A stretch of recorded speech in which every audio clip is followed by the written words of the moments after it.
It's Tom Delphine Jr. At first base, Richard Katz. The second base umpire is Craig DeJesus. Over there behind otherwise on the third base here at Met Baseball Park, it's John Grosso. The umpires have been approved for tonight's Game 3 of the Atlantic League Championship Series between the Sugar Land Skeeters and your Long Island Ducks.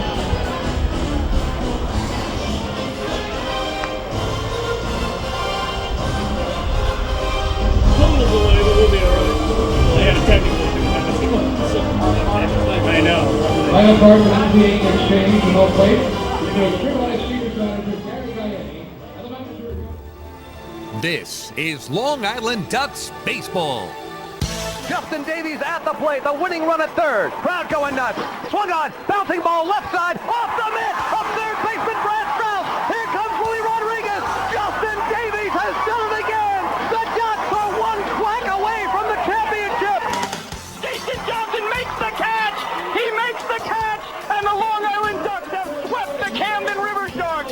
They are the 2004 Atlantic League champions. Line bucks up the third baseline. Esquivel charging in. They're not going to have a play, and the Ducks are the champions of the Atlantic League here in 2012. Going back is Adam Bailey. He settles under it. He makes the catch. Adam Bailey makes the catch. And for a second straight year, the Atlantic League trophy will reside on Long Island. The Ducks are the Atlantic League champions.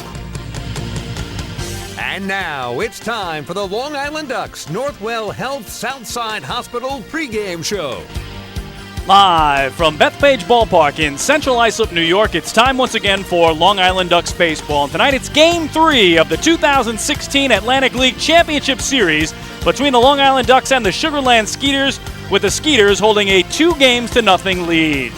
Well, hello again, everyone. This is Chris King, joined by David Weiss. We thank you so much for tuning into Ducks Baseball tonight around the world at liducks.com and at youtube.com/ducksbaseball, making us a part of your Friday night entertainment. Well, David, a week ago, you and I sat here in this very booth, in these very seats. The Ducks were down 2-0 to the Somerset Patriots. They pinned their hopes on righty Nick Struck. He went out and pitched the gem. Long Island won that game and the next two to advance to the championship series. And as Yogi Berra would like to say, it's deja vu all over again. But here we sit tonight. Ducks down 0-2. Nick Struck on the hill, trying to start a rally yet again. So you might say the Ducks have the Skeeters right where they want them.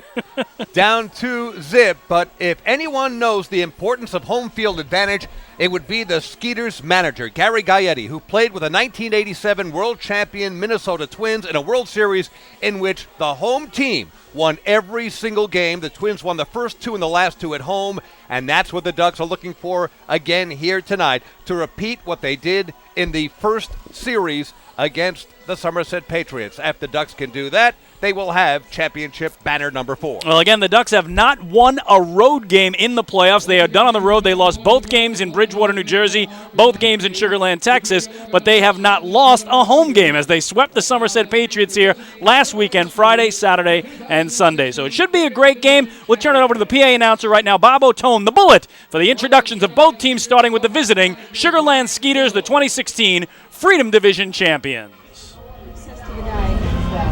Skeeters trainer Max Mahaffey. Coach number 38, Rafi Montalvo.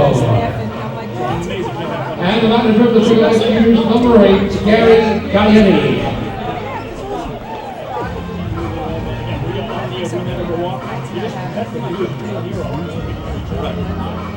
And now, baseball fans, here are tonight's non-starters for the Sugar Land Skeeters. First, the pitchers, number 27, Jack Hale. Number 22, Andrew Johnston. Number 28, Derek Luke. Number 23, Brett Marshall. Number 25, Ryan Matthews. Number 33, Roy Merritt. Number 31, Michael Nix. Number 18, Aaron Thompson. Number 15, John Velasquez. Number 12, Robbie Weinhardt. And number 20, Zach Sinicola. Sugar Land Skeeters catcher number 3, Albert Cordero. Sugar Land Skeeters infielders, number 6, Patrick Palmero. And number 4, Beamer Weeds. And Sugar Land Skeeters outfielder, number 34, Johan Lamonta. And now, baseball fans, here is the starting lineup tonight for the Sugar Land Skeeters. Leading off for the Sugar Land Skeeters, who play at second base, number 7, Josh Prince, number 7. Batting second, center fielder, number 9, Renee Tissoni, number 9. Hitting in the third position for the Skeeters, right fielder, number 29, Jeremy Barfield, number 29. Batting in the fourth position, the designated hitter, number 16, Travis Scott, number 16. Hitting in the fifth position, at first base, number 24, Delwyn Young, number 24. Batting sixth, the shortstop, number 14, Lance Zawatsky, number 14. Hitting in the seventh position, the catcher, number 5, Wilfredo Rodriguez, number 5. Batting in the eighth position, the left fielder, number 26, Jeff Dominguez, number 26. Hitting in the ninth position for the Sugar Land Skeeters, the third baseman, number 10, Juan Martinez, number 10. Pitching tonight for the Sugar Land Skeeters and warming up in the visitors' bullpen at the end of the left field line, right-hander, number 36, Sean Gallagher, number 36. The starting lineup tonight for the visiting Sugar Land Skeeters, brought to you by Order of Plumber.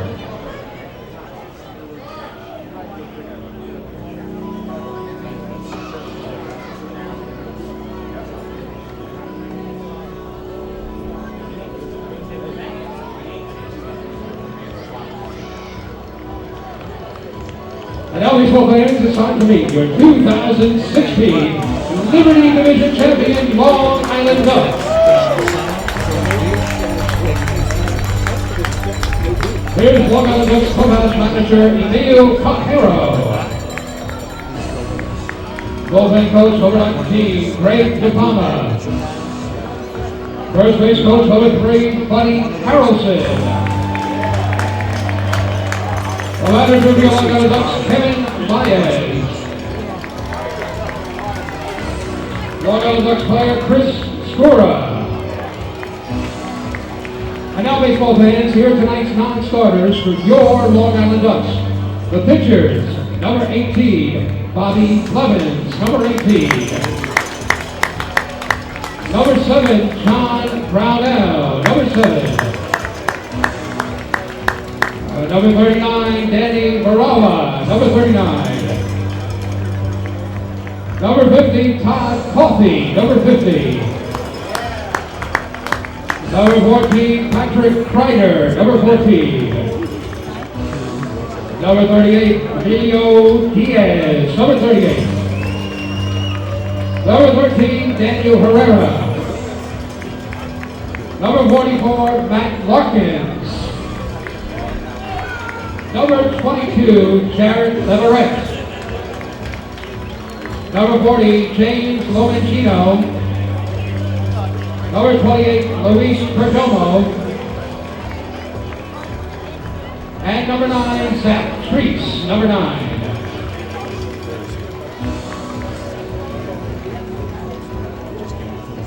Long Island Ducks catcher, number 21, Mike Blank, number 21. Long Island Ducks infielders, number 47, Carlos Hughes, number 47. Number 17, Matt Wessinger, number 17. And now, baseball fans, here is the starting lineup tonight for game number 3 of the Atlantic League Championship Series. Early 2016 Liberty Division champion Long Island Ducks. Leading off here, Long Island Ducks, the right fielder, number 23, Reno Lentini, number 23. Batting in the second position, the shortstop, number 12, Dan Lyons, number 12. Hitting third for Long Island and playing center field, number 5, Delta Curry Jr., junior, number 5. Batting cleanup for Long Island, designated hitter, number 20, Lou Ford, number 20. Hitting in good position was third baseman number 2, Cody Puckett, number 2. Batting 6 at first base, number 32, Tyler Coleman, number 32. Hitting in the 7th position, the second baseman, number 15, Ruben Gotai, number 15. Batting in the 8th position for Long Island, behind home plate, the catcher, number 29, Mike Dowd, number 29. And hitting in the 9th position for the Long Island Ducks, the left fielder, number 27, Anthony Vega, number 27. Pitching tonight for the Long Island Ducks, right-hander, number 24, Nick Struck, number 24.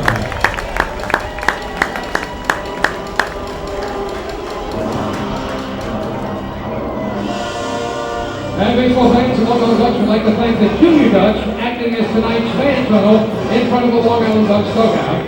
And also we'd like to bring to your attention, lined up along the first base line tonight towards the outfield are the Junior Ducks.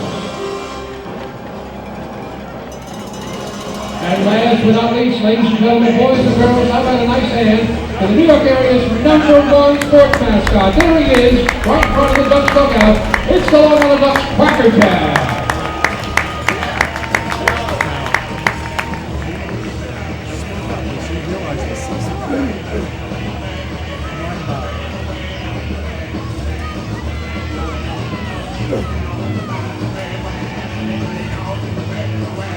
And baseball fans, at this time we ask that you please rise and remove your hats and caps.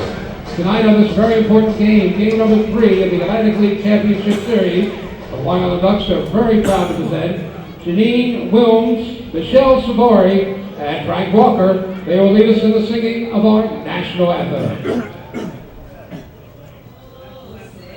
Can you see by the dawn's early light what so proudly we hailed at the twilight's last gleaming, whose broad stripes and bright stars through the perilous fight o'er the ramparts we watched were so gallantly streaming, and the rockets red glare, the bombs bursting in air, gave proof through the night that the flag was still there.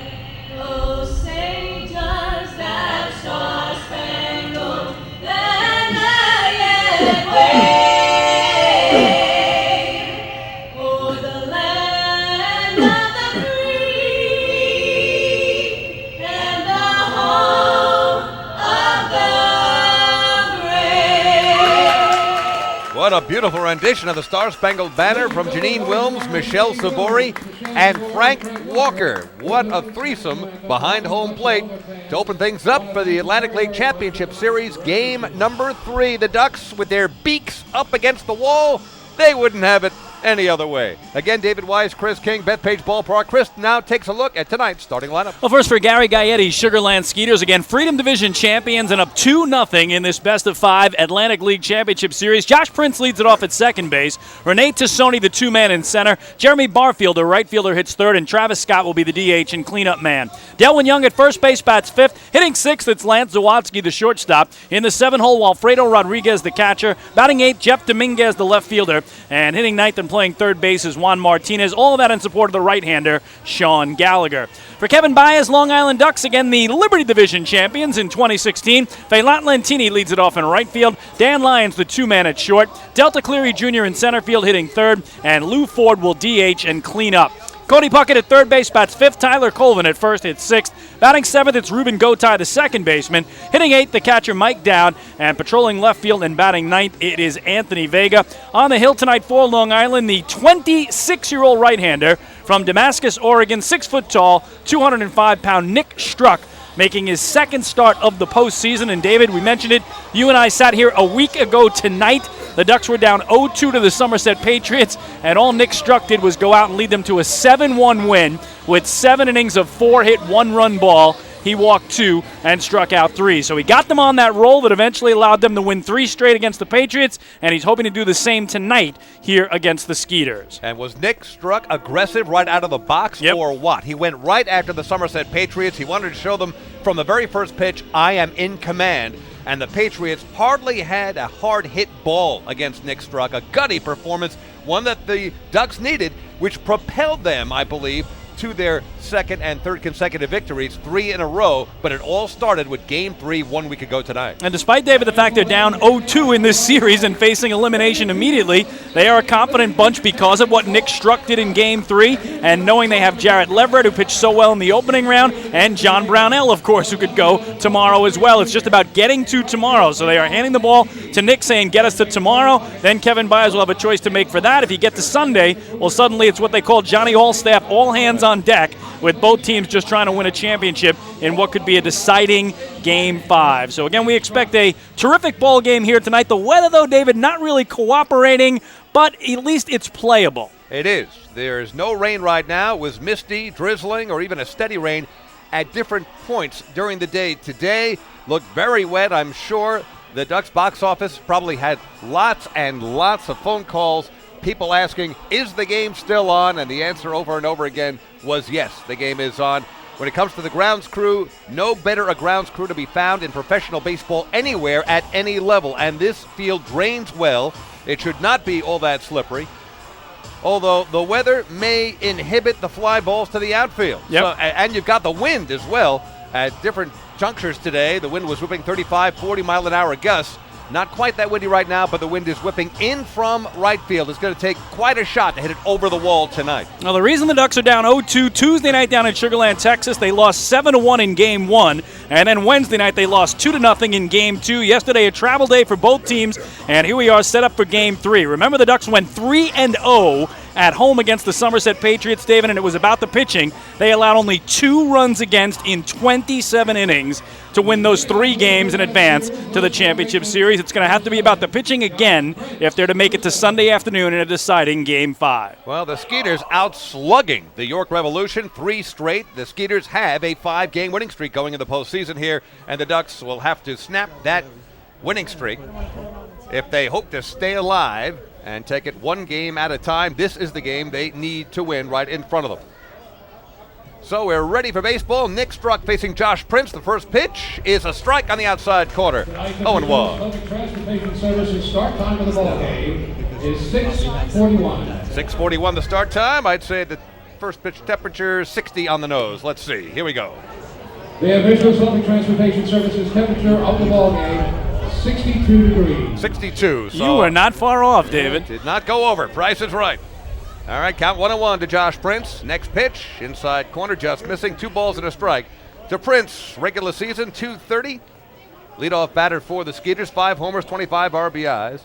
24 steals, caught stealing 9 times. Righty-righty matchup. Next pitch, inside corner.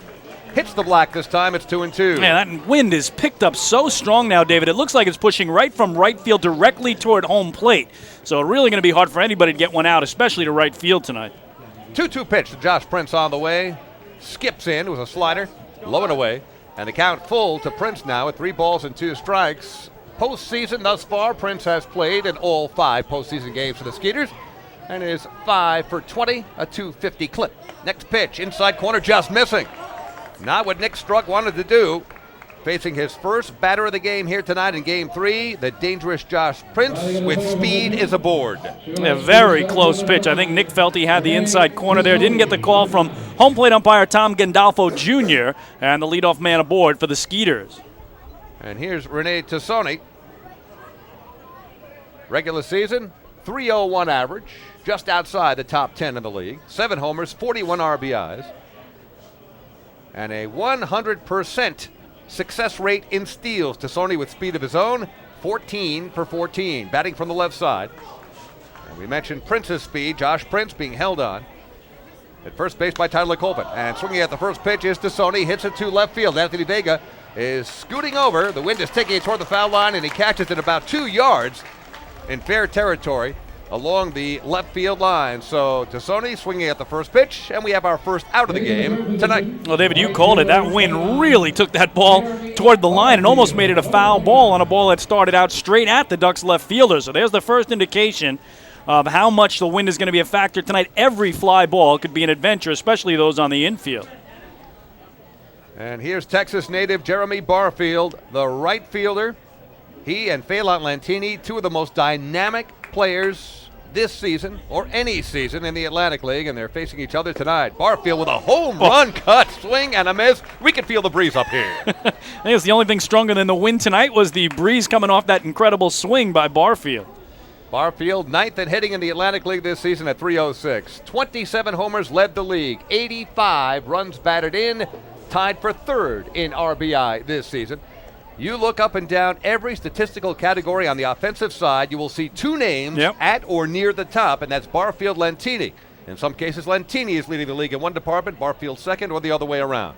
That's the kind of seasons these two players have had. And a throw over from Nick Struck over to first baseman Tyler Colvin to keep Prince as close as possible. Barfield third in the order. Travis Scott, the DH, is waiting on deck.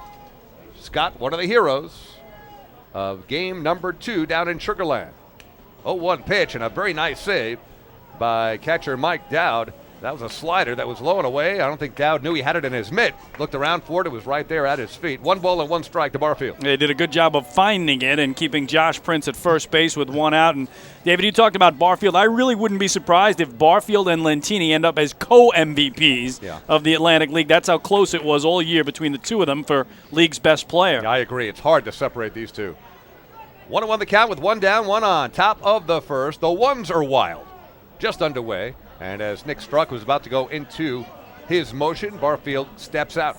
Some of those categories, though, I mean, runs scored. Lantini had 21 more than Barfield. Hits in the year, Lantini had 23 more, so he did beat him by quite a bit in a couple of those categories.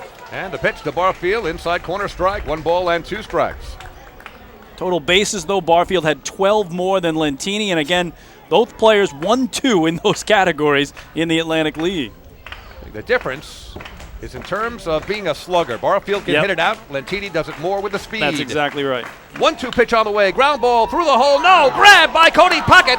Knocks it down. The throw across is not in time. Barfield will beat it out, and the throw was offline anyway. But Cody Puckett was able to snare that on a hard ground ball that was ticketed for left field, but couldn't do much with it. Holding on at second base is Josh Prince.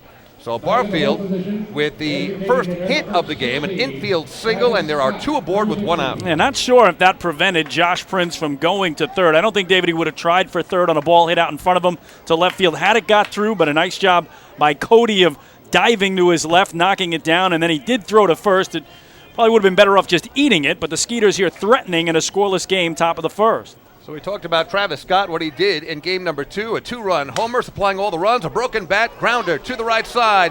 Colvin over to second for 1, back to first, double play! And the side is retired. Nick Struck inducing a 3-6-3 double play, and the side is done. Threatening at the top of the first, but being held off the scoreboard, the Sugarland Skeeters in the inning. No runs, a hit, a walk. And with the double play, just 1 man left at the end of a half inning of play. The Skeeters nothing, the Ducks coming up. Hey fans, this is outfielder and bench coach Lou Ford, and you're listening to Ducks Baseball on the Ducks official YouTube channel, youtube.com/DucksBaseball. Oh, I love it. The color of my new Nicolot patio is so vibrant. It's unlike anything I've ever seen. You're welcome. I'm just going to go finish that Nicolot walkway now. Make your pavers vivid Nicolot pavers. The best looking, most vibrant pavers with the most 3-color blends in the industry. Featuring Nicolot's exclusive paver shield and color blending technology. With color throughout and guaranteed not to fade. Live life in color with Nicolot. Visit Nicolot.com. Pave your way. Bethpage Ballpark is a great place to watch a ball game, so why not do so from some of the best seats in the house? The Ducks are proud to present the brand new Long Island Ducks Beer Garden. Open for all fans on nights when the Smokin' Owl's party deck has not been reserved, the Beer Garden will feature a variety of frosty draft and bottled brews, as well as several food choices. The area has been decked out with bar rail seating and Ducks branded furniture to provide a comfortable atmosphere for everyone. Be sure to stop by and check out the brand new Long Island Ducks Beer Garden on your next visit to the ballpark.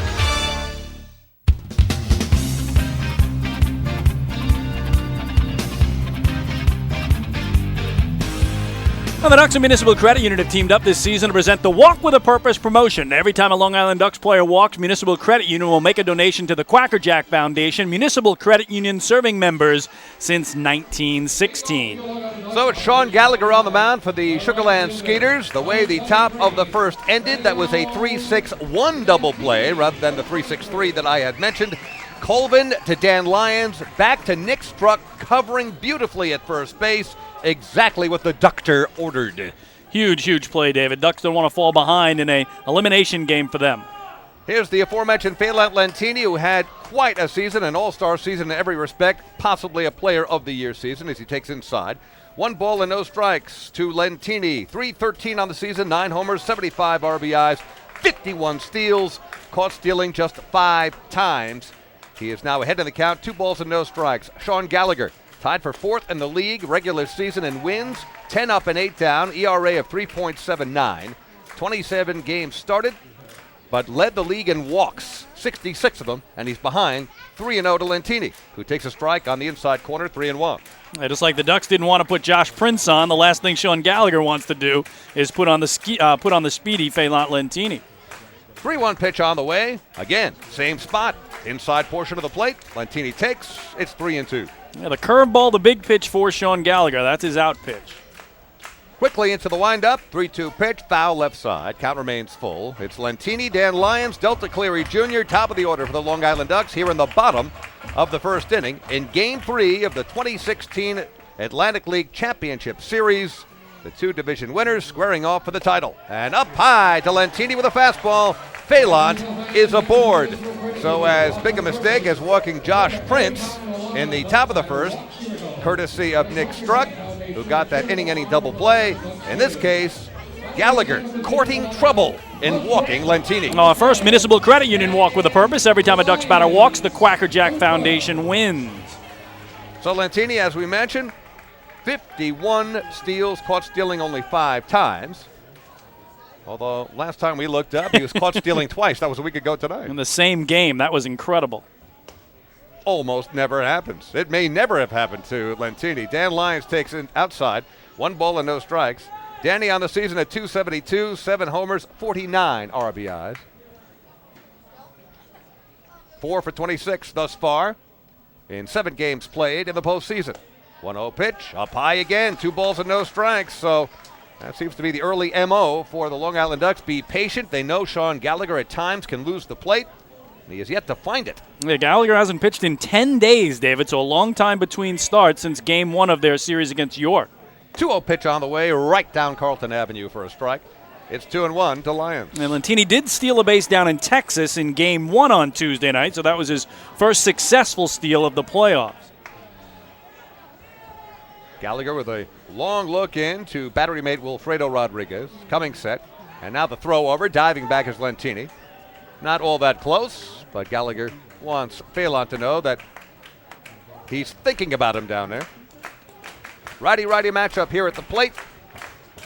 Fans on hand.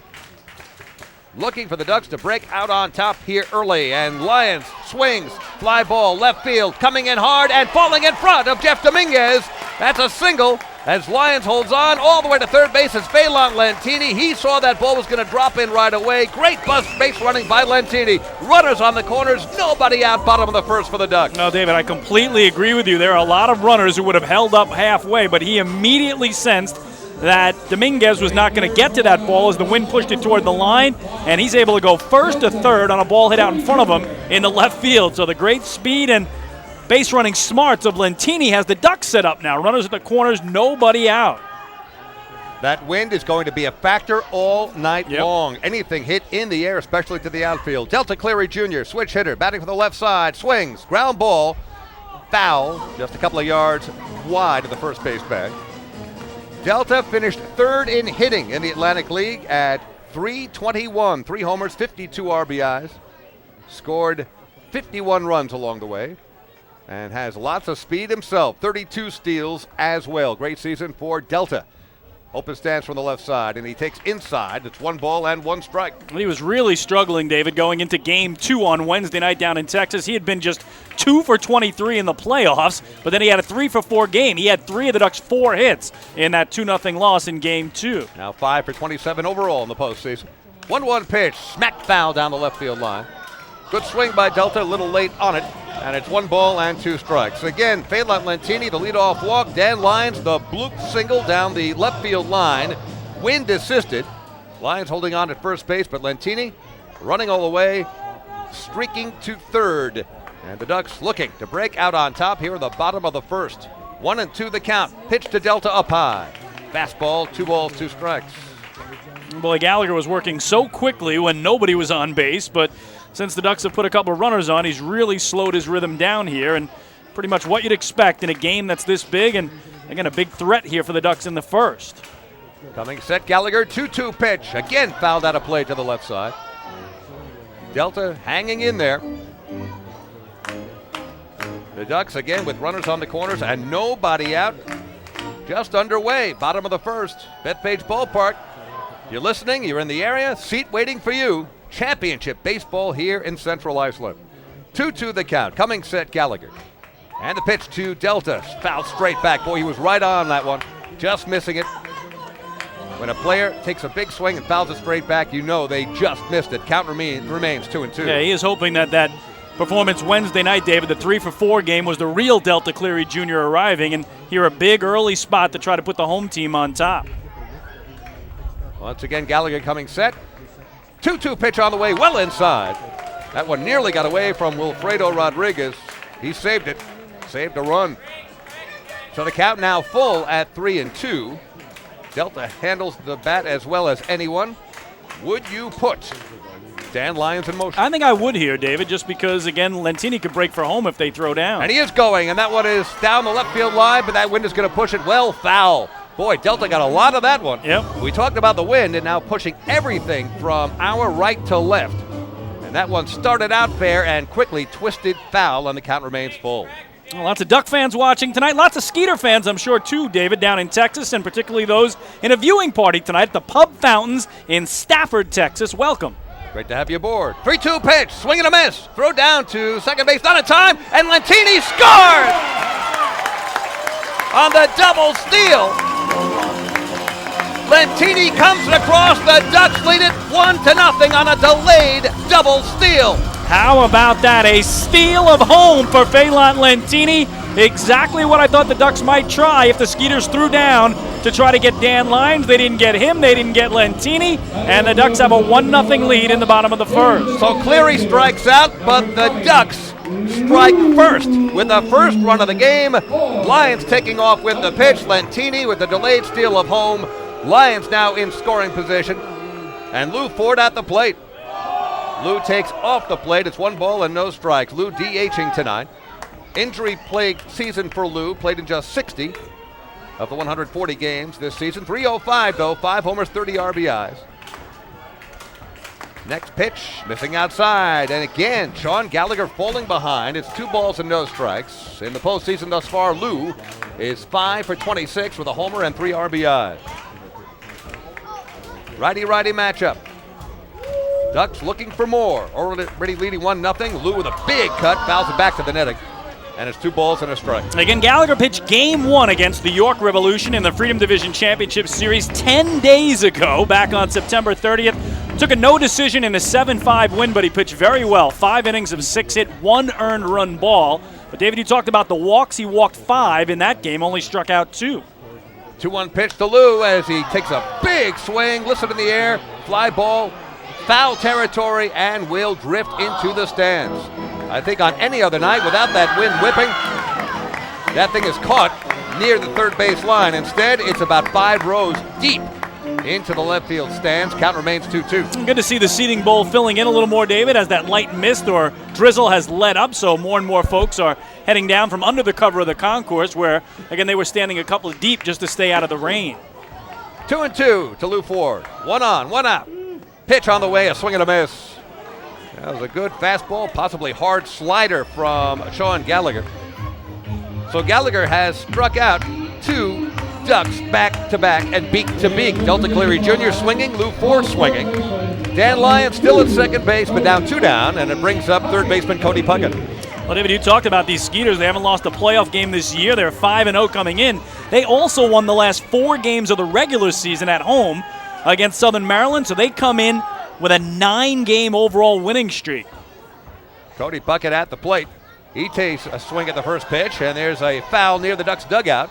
That makes it a couple of rows into the stand. 0-1 to Cody on the regular season, 272, 9 homers, 73 RBIs.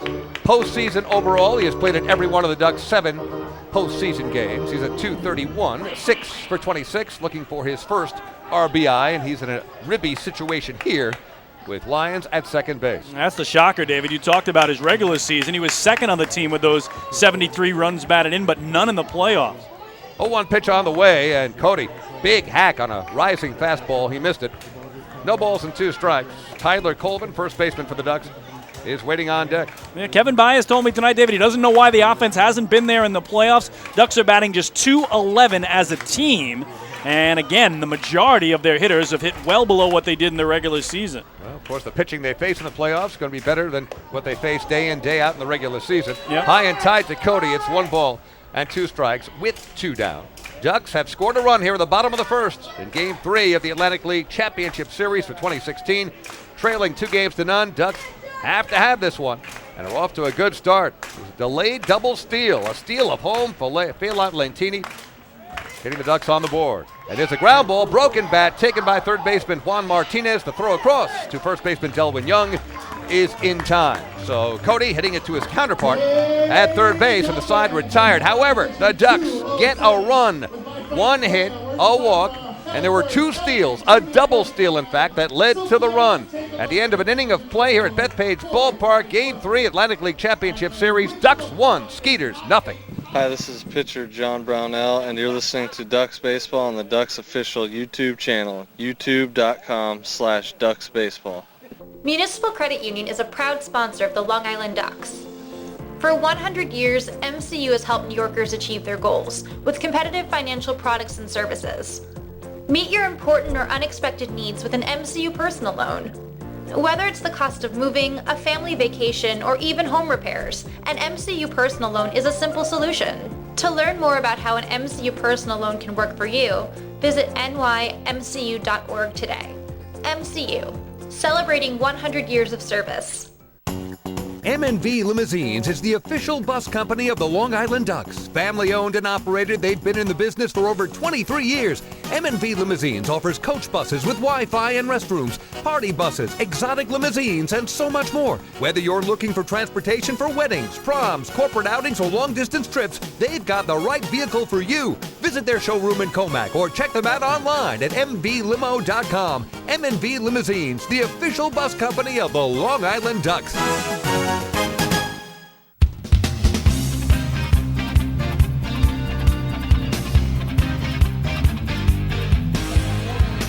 Well, the Ducks Health Report is brought to you by Island Shore Physical Therapy, the official therapist of the Long Island Ducks. Ducks are 100% healthy, available off the bench. Right-swinging Mike Blank, righty-swinging Matt Wessinger, and switch-hitting Carlos Hughes. For the Skeeters, left-swinging Johan Lamonta, righties Patrick Palmero and Beamer Weems, and switch-hitting Albert Cordero. And how are you feeling? I'm feeling just great, David. Hey, you and I doing championship baseball, the Atlantic League Championship Series, nothing better. Absolutely agree with that. 1-0, Ducks leading here, top inning number 2. First pitch in there for a strike from Nick Struck to Delwin Young, the first baseman for the Sugarland Skeeters. Struck works quickly. Everybody loves that. Swing and a miss. Good fastball by Nick. No balls and 2 strikes. On the season, Young at 297, 6 homers, 61 RBIs. And he is 5 for 18 in the postseason as he sends one to the gap, and jumping right over his mitt is Dan Lyons. He cannot get it. Boy, that thing seemed to unfold in slow motion. Yep. A little humpback liner to short left center field. Dan Lyons went back, took a jump, but it was just over his head. So a bloop single for Delwin Young to lead off, top of the second for Sugarland. Yeah, Wynn may have pushed it too, David, because normally Danny makes that catch every time, that over-the-shoulder grab, but Again, he had to get back quickly, follow the wind, follow the ball, and he did make the leap you talked about, but just missed the leather there. Lance Zawatsky is at the plate, batting for the left side. At first pitch, a fastball way outside. A nice save by catcher Mike Dowd.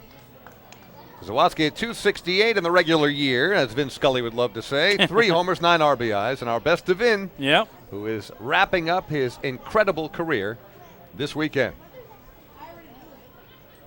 Zawatsky at the plate, 1-0 pitch, and a backdoor breaking ball just missing. 2 balls and no strikes from Nick Struck. Incredible that Vin started his career with the Brooklyn Dodgers. Right? Just amazing. Yep. I was born the year the Dodgers moved out. It must have been something I said. 2-0 the count, 1957. A swing and a foul back to the netting.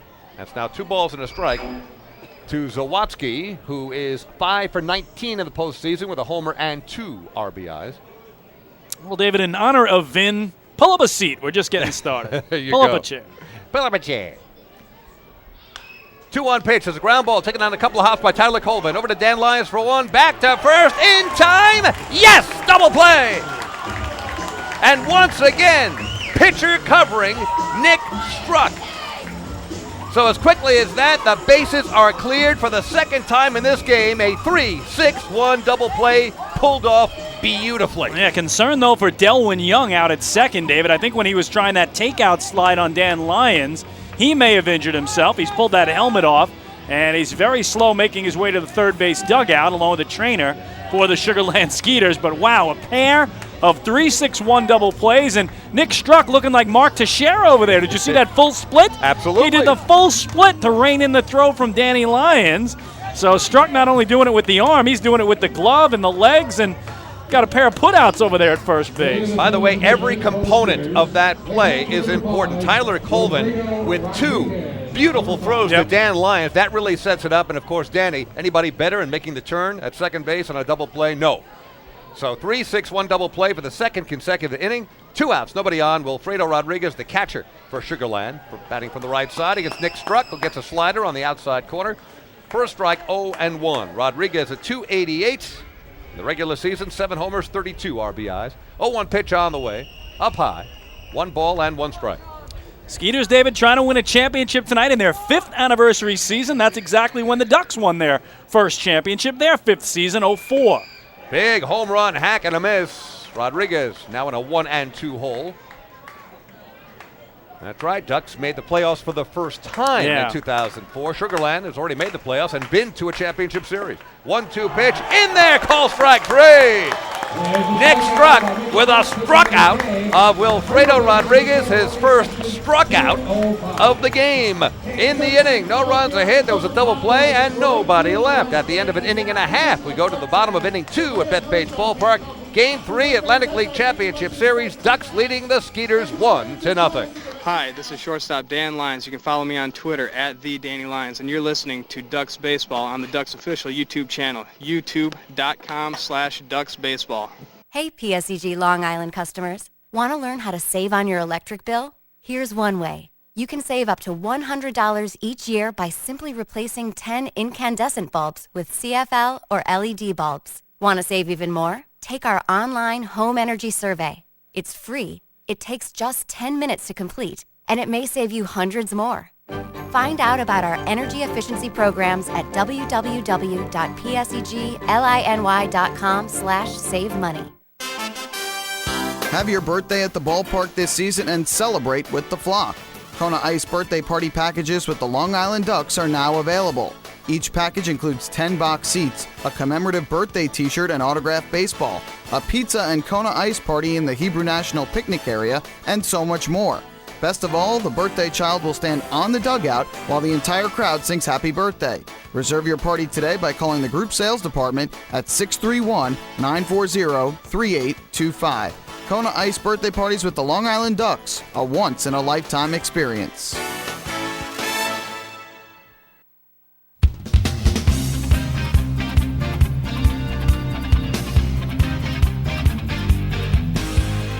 Well, Duck fans, there's no better time than now to sign up the young Ducks fan in your life for the Bethpage Federal Credit Union Ducks Kids Club. Now, children 14 and under will receive exciting gifts, discounts on merchandise, and unique experiences that only come with being a member. Sign up today by visiting liducks.com or calling 631-940-DUCK. That's 631-940-3825. Bethpage Ballpark, David Wise, Chris King, bottom of inning number 2, Game 3, Atlantic League Championship Series. Ducks trailing 2-0. They have to win one at a time.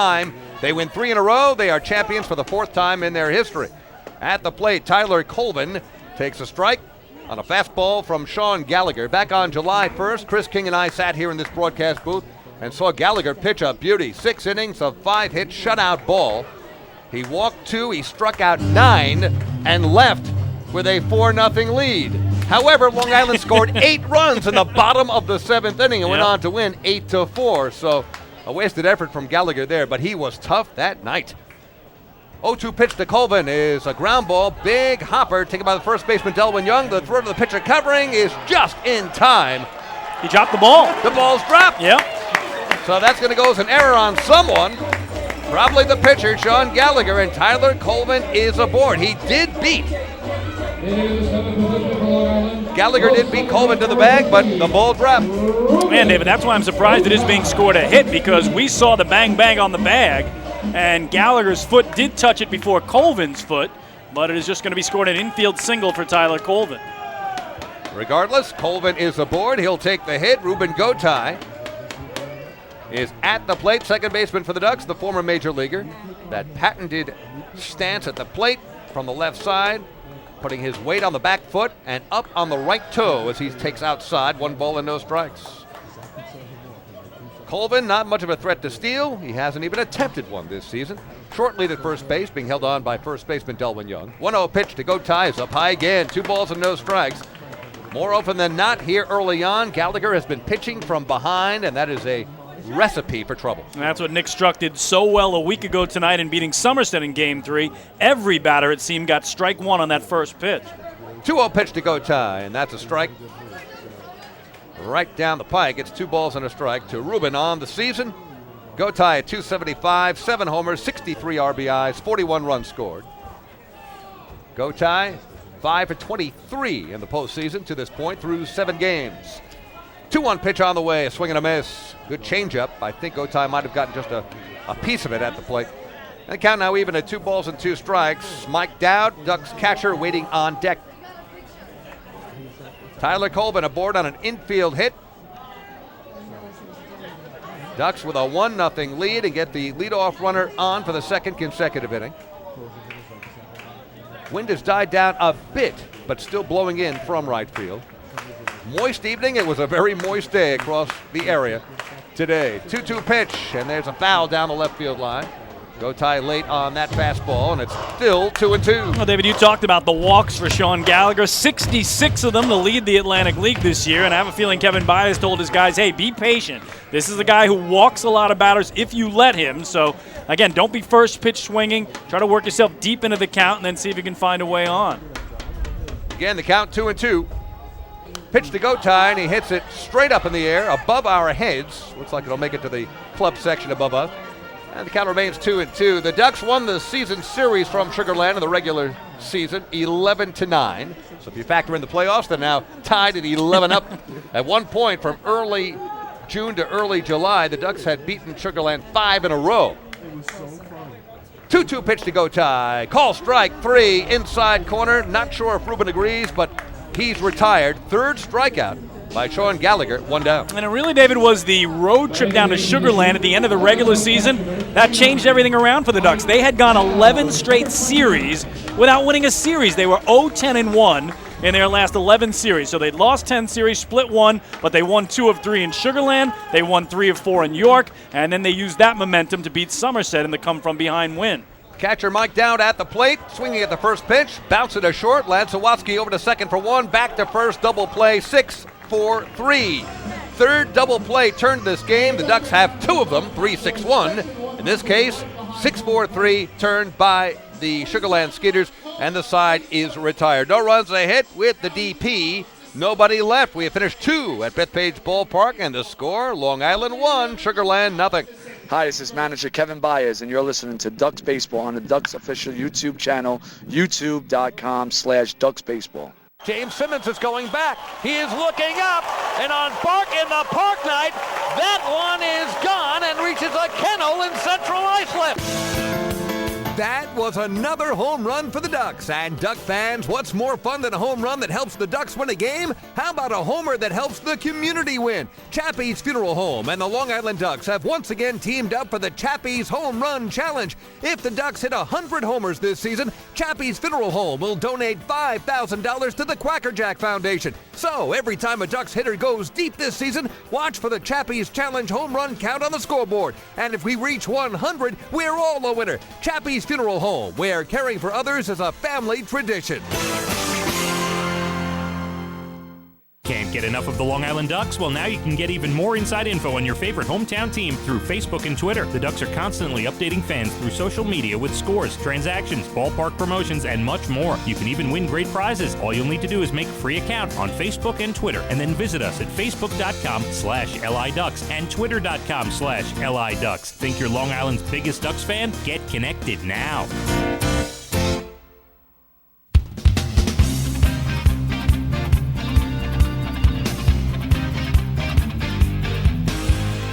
Ducks with a 1-0 lead as we go to inning number 3 of game number 3 of the 2016 Atlantic League Championship Series. And David, this is usually when we check the Atlantic League out-of-town scoreboard, and one sign that things are good for you when there are no other games in the Atlantic League. Well, this is it. That either means there was a tornado that wiped everybody else out, or, in this case, we're the only ones playing because we're the only ones left. And that is the case. We'll get to those Met and Yankee scores in just a moment, but obviously this is it, folks. The championship series in the Atlantic League in the 19th season of Atlantic League Baseball. Jeff Dominguez leading off for the Sugarland Skeeters, and a hard slider inside corner strike from Nick Struck. No balls and a strike to Dominguez, 242 in the regular season, 11 homers, 51 RBIs, but he has had a wonderful postseason. And we'll get you his numbers in a moment as he sends one into the air, infield. Tyler Colvin calls off pitcher Nick Struck and makes the catch on the right side of the infield. Very quickly one down. Dominguez, 8 for 18 in the postseason through 5 games played. That's a 444 clip with 4 runs scored. So he has done some damage at the bottom of the lineup. He is actually the leading hitter in the Atlantic League playoffs of those players still active. Again, there is one player ahead of him who's no longer playing, but he's number 1 among active players on these two teams. Bottom of the order now, Juan Martinez, who's also done some damage at the bottom of the lineup. Martinez is 6 for 17. That's 353 average in the postseason. And it is 1 ball and 1 strike to Martinez. Regular season for Juan, he played in just 6 regular season games, a late season pickup, and was 4 for 20 for a 200 average as he takes inside. 2 balls and a strike. Back to the top of the order, and Josh Prince waiting on deck. 1 down, nobody on. Ducks leading 1-0, top of the third. 2-1 pitch on the way, and stepping in the bucket is Martinez, sends it to center field. Delta Cleary Jr. waiting for it to come down. He's patient, and he's got it. 2 down. Well, we talked about these Skeeters sweeping away the York Revolution in the opening round series, their Freedom Division Championship Series, David. They gave up 20 runs against in the 3 games, but guess what? They scored 25. Right. So they won 3 extremely high-scoring games, 7-5, 10-9, and 8-6. Those were their victories. They outslugged yes. York on the way to the championship series. Josh Prince now at the plate, takes a strike inside portion of the plate. Good fastball from Nick Struck. 0-1. Prince led off with a walk. Struck thought he had Prince struck out, but it was not to be on a payoff pitch. Prince would end up being stranded at second base as the Ducks closed out the top of the first with a 3-6-1 double play after Jeremy Barfield, a couple of batters later, had an infield hit. You want to talk about resilient too, David. The Skeeters trailed York 7-0 in the middle of Game 2 at home. They won that game 10-9. Came right back. Trying to bunt his way on is Prince. Got plenty of speed.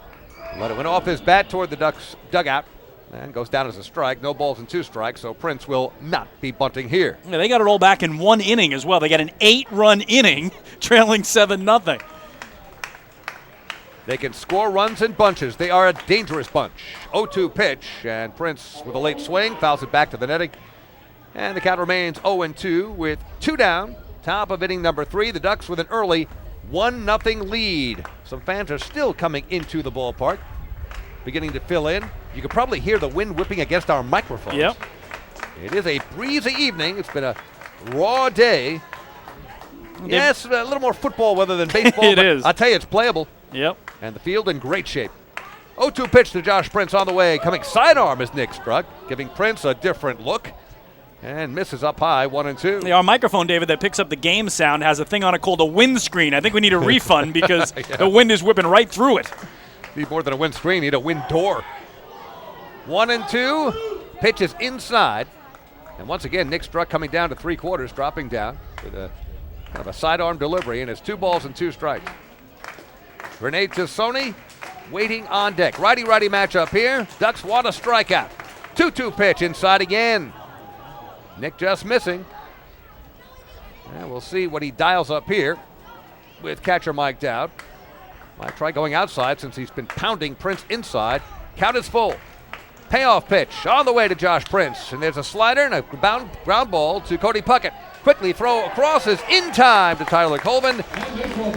5-3 on your scorecard, and the side is retired. A 1-2-3 inning for Nick Struck. Nothing across. We go to the bottom of the third here in Game 3 of the Atlantic League Championship Series at Bethpage Ballpark. The Ducks leading the Sugarland Skeeters 1-0. Hey, fan, this is outfielder Delta Cleary Jr., and you're listening to Ducks Baseball on the Ducks official YouTube channel, youtube.com/DucksBaseball.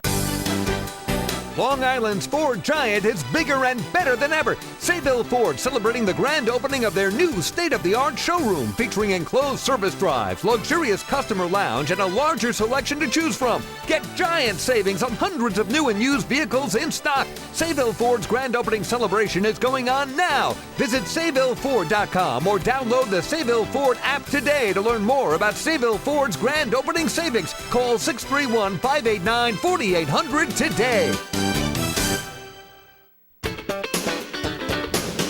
Baseball fans, the Long Island Ducks mobile app has officially arrived. Powered by Clear Vision Apps, it's your one-stop shop for all things Ducks baseball. Buy tickets straight from your mobile device. Receive game status updates with push notifications. Check out up-to-the-minute news and scores and interact with the Ducks on social media. Best of all, it's free. Download the Ducks mobile app today by visiting the App Store on your Apple-powered device or Google Play on your Android-powered device. The Long Island Ducks mobile app, with you wherever you flock to.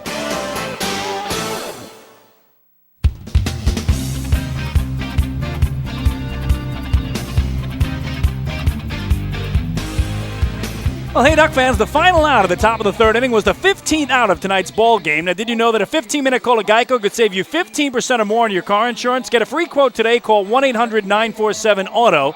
That's 1-800-947-AUTO. Or visit geico.com. And, David, I don't know what it was about the 15th out of tonight's ball game, but as we went to break, suddenly several members of the Skeeters were over by the Ducks dugout. Their dugout poured out.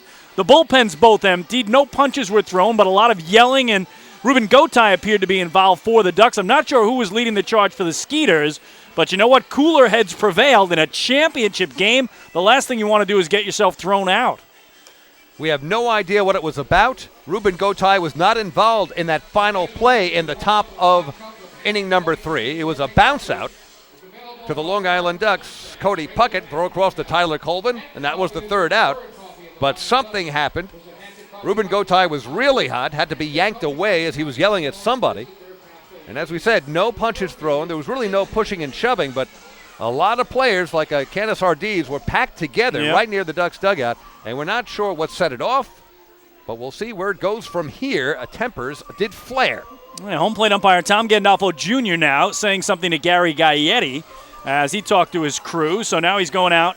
Well, check that. I believe that's the second base umpire, Fred DeJesus, the crew chief. So my error. It is Fred going back out. Again, the four-man umpiring crew here in the postseason.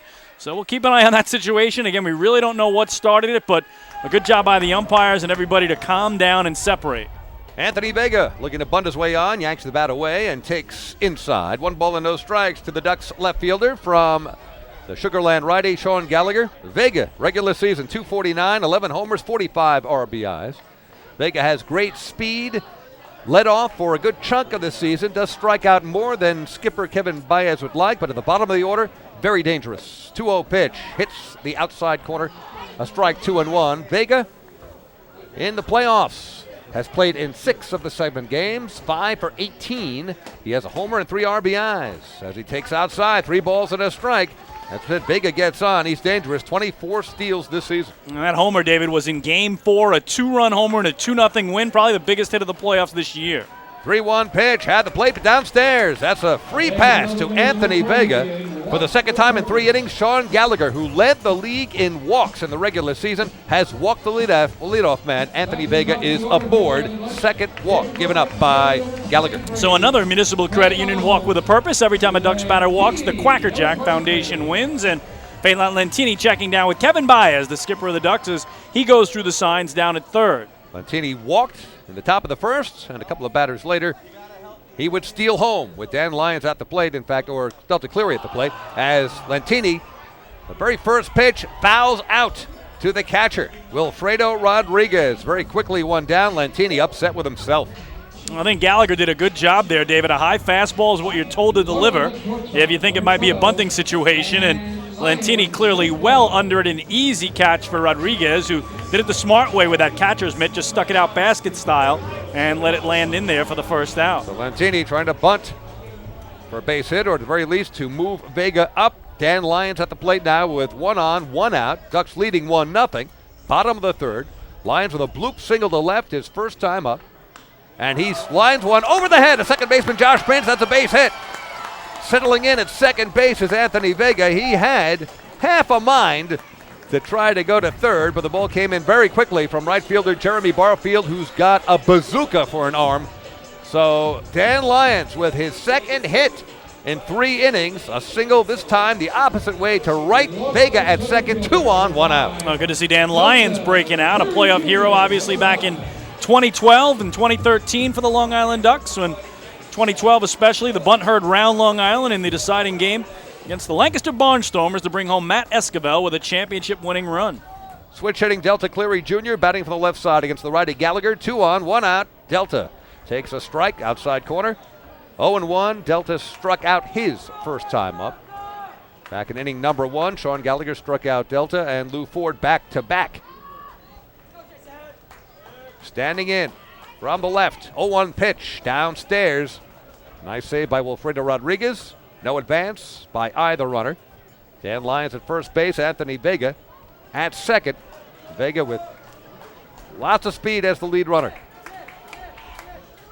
Ducks trying to build on an early 1-0 lead in the bottom of inning 3 in Game 3 of the Atlantic League Championship Series. Gallagher's pitch is hit in the air, left field. Will the wind push it into the stands? Yes, it will. Well into the left field stands. 1 ball and 2 strikes. Well, David, we talked about Sugar Land trying to win a championship here tonight. It would be their first in their 5-year history. The Ducks, though, have never been swept in a best-of-5 series, so they'd have to do something to Long Island that has never happened in the 17-year history of the Long Island Ducks. 1 week ago tonight, the Ducks were facing that scenario. Yep. Not only weren't they swept by the Patriots, they went on to win 3 in a row, and they won the series after climbing out of a 2-0 hole. Delta Cleary Jr., a broken bat grounder to first baseman Delwyn Young. He goes over to the first base bag and hits it with his foot for the second out. Both runners advance, so it works as a swinging bunt, but not what Delta was looking for. And you know what, though, David? The fact that it broke his bat, it really slowed it down, so the Skeeters had no chance to turn 2. Had that been solid contact, it might have been the old 3-6-1 double play that we've seen Long Island turn twice already in this game. Well, who would you want up in a big spot early in a game with 2 runners in scoring position? 40-year-old Lou Ford, who plays like a pro half his age. Lou struck out his first time up, but all that major league experience is at the plate right now. Gallagher's pitch on the way underneath the armpits of Lou Ford. It's 1 ball and no strikes.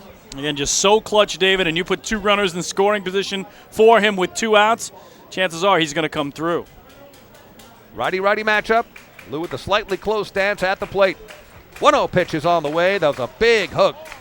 Just a bit high. 2 balls and no strikes. Once again, Sean Gallagher falling behind. Lou, of course, with home run power, but he will shave a little something off that swing when he's in a hole. Make good contact. And he takes in the dirt, low and away. 3 balls and no strikes to Lou Ford. Cody Puckett waiting on deck. Already 2 aboard with 2 out. A week ago tonight, you and I were here and watched Lou hit a home run. You did your Louie home run call in Game 3 against Somerset, and now they're going to intentionally put him on after the count ran out to 3-0. In the Atlantic League, one of those initiatives to speed up play. You do not have to throw a pitch for an intentional walk. So 3-0, no pitch necessary on the 4th pitch, and Lou is aboard. So that is the 3rd walk overall for Sean Gallagher. That one, of course, intentional, and it brings up Cody Puckett with the bases full of ducks. Cody bounced to 3rd his first time up. Big moment of the game here, early on, bottom of the 3rd. Ducks trying to build up on a 1-0 lead, and Cody swings on the first pitch and puts it in the air. Center field, Renee Tassoni coming in, the wind doing tricks to it, but Tassoni makes the catch. So Cody Puckett, 1 pitch, and flies out to center. Ducks threaten, but do not score. No runs, 1 hit, couple of walks, and the bases left loaded. We have finished 3 innings here in Game 3 of the Atlantic League Championship Series. The Ducks still leading the Sugarland Skeeters 1-0. Hey fans, this is infielder Cody Puckett, and you're listening to Ducks Baseball on the Ducks official YouTube channel, youtube.com/Ducks Baseball. Few places on Earth offer the charm and excitement of Fire Island. At Fire Island Ferries, located conveniently at 99 Maple Avenue in Bay Shore, they offer convenient travel to Fire Island 7 days a week. Fire Island is quickly becoming a top destination for families of all ages. Experience the informal, carefree communities, the dazzling night scene, enjoy fine dining, or climb to the top of one of the tallest lighthouses in the United States. But there's only one way to get there, by calling Fire Island Ferries at 631-665-3600 today. For fare and scheduling information, please visit fireislandferries.com. Hey Ducks fans, stay up to date with Long Island's hometown team by visiting Quack of the Bat, the official blog of the Long Island Ducks. Quack of the Bat will bring Ducks fans beyond the headlines with in-depth feature articles, breaking news stories, game previews, post-game wrap-ups, and so much more. Interact with the team during the entire season through quotes directly from the players and coaches, as well as exclusive video clips and photos. Check out the blog today at quackofthebat.wordpress.com. Quack of the Bat, the official blog of the Long Island Ducks.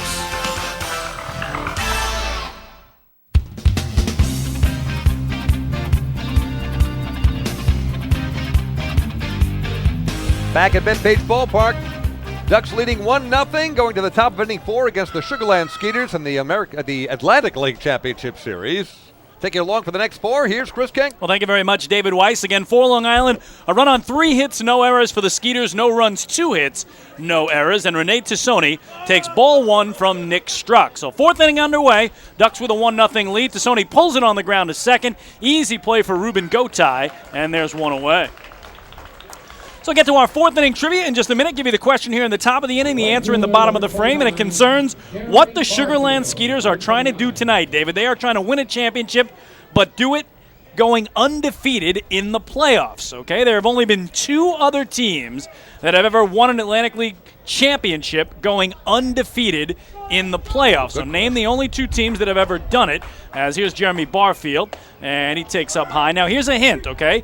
The other 2 teams to do it didn't have to win 6 games. The playoff format used to be a little different. It was very different in the early years, still different in the middle years, and now different in the latter years of Atlantic League play as Barfield slaps it foul down the right field line. So no team has ever gone 6-0 to win an Atlantic League championship. That's what the Skeeters are trying to do.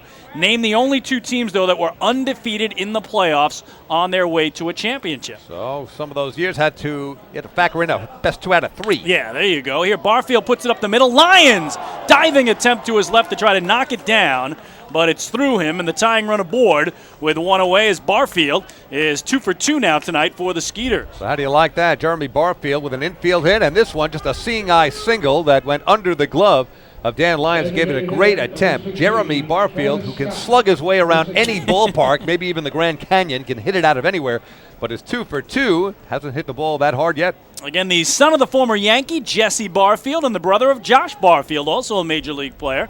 So Jeremy with not much speed on at first with 1 away. He'll be held on by Tyler Colvin. And here's Travis Scott, who did ground into a 3-6-1 double play back in the opening inning.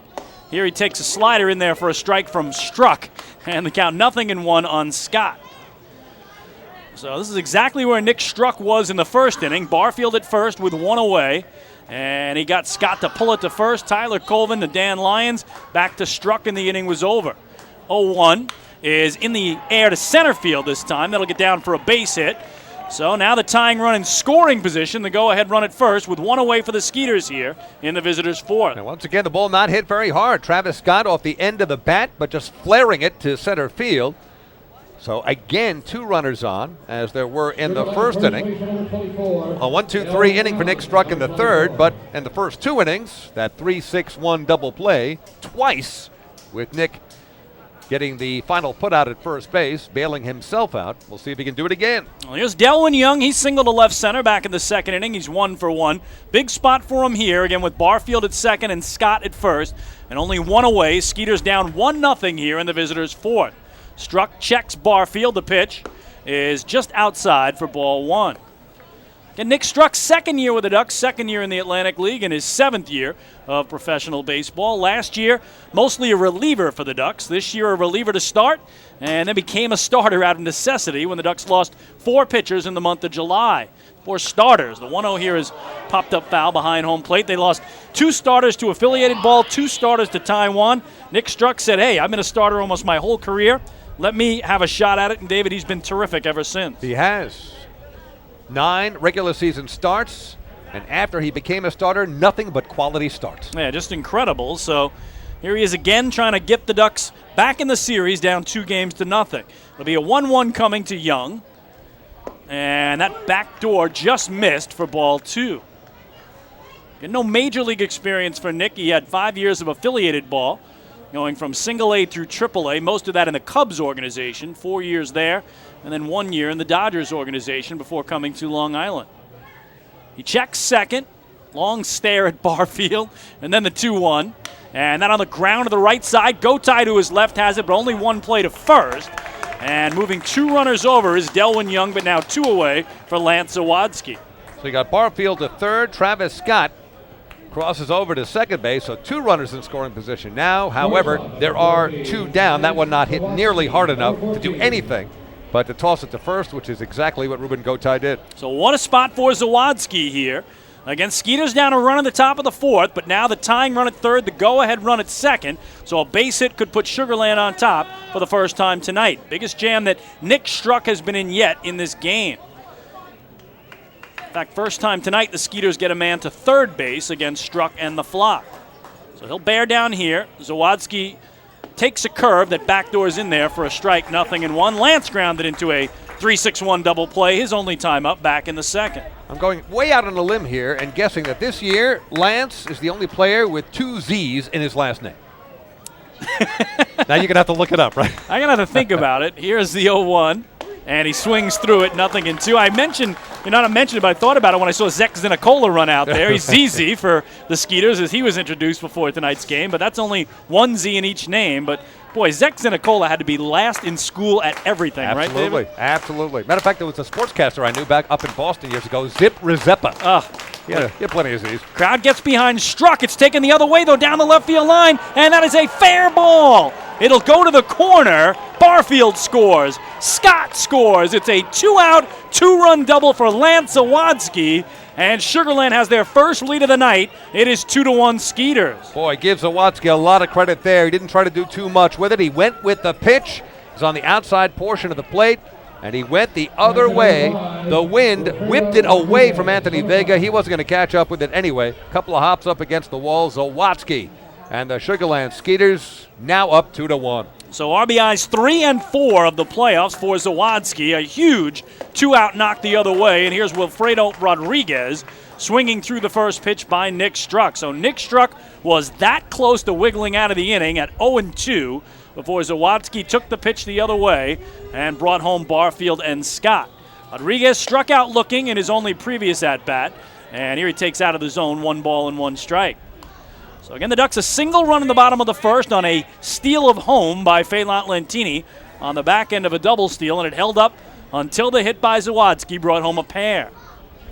Struck checks him at second, the 1-1. Very late swing and a miss by Rodriguez, who's down in the count, 1-2. Nick is as tough as they come. You know he's going to bear down from here, upset with himself.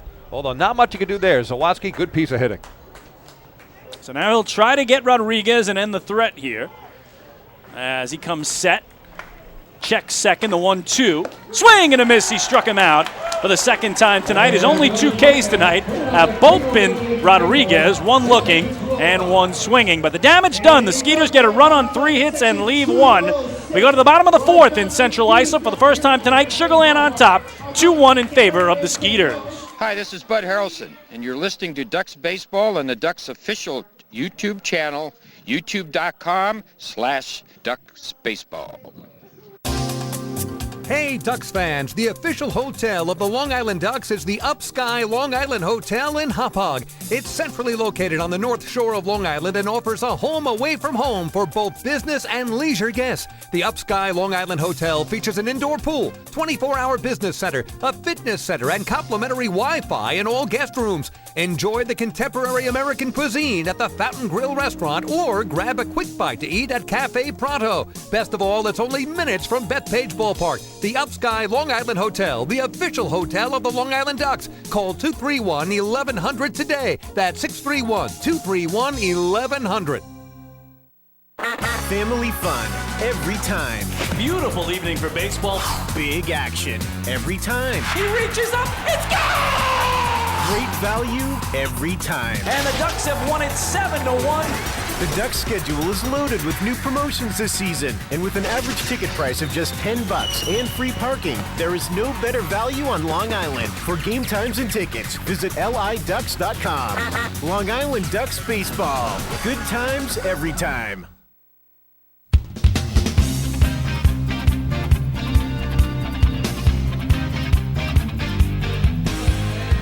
Well, we head to the bottom of the 4th in game number 3 of the Atlantic League Championship Series. Skeeters lead the series 2-0. Sugar Land now leads the game 2-1 as the Ducks play from behind for the first time tonight. Tyler Colvin, Ruben Gotay, and Mike Dowd, 6, 7, and 8 to face the right-hander, Sean Gallagher. Get to our 4th inning trivia in just a minute, but first it is Tyler Colvin, who's been the Ducks' leading hitter thus far in the postseason coming in, batting .292, and he's 1 for 1 tonight with an infield single.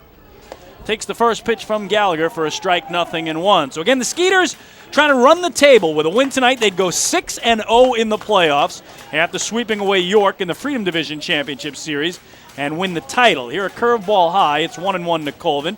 David, there have only been 2 teams in Atlantic League history who've won a championship without losing a single playoff game.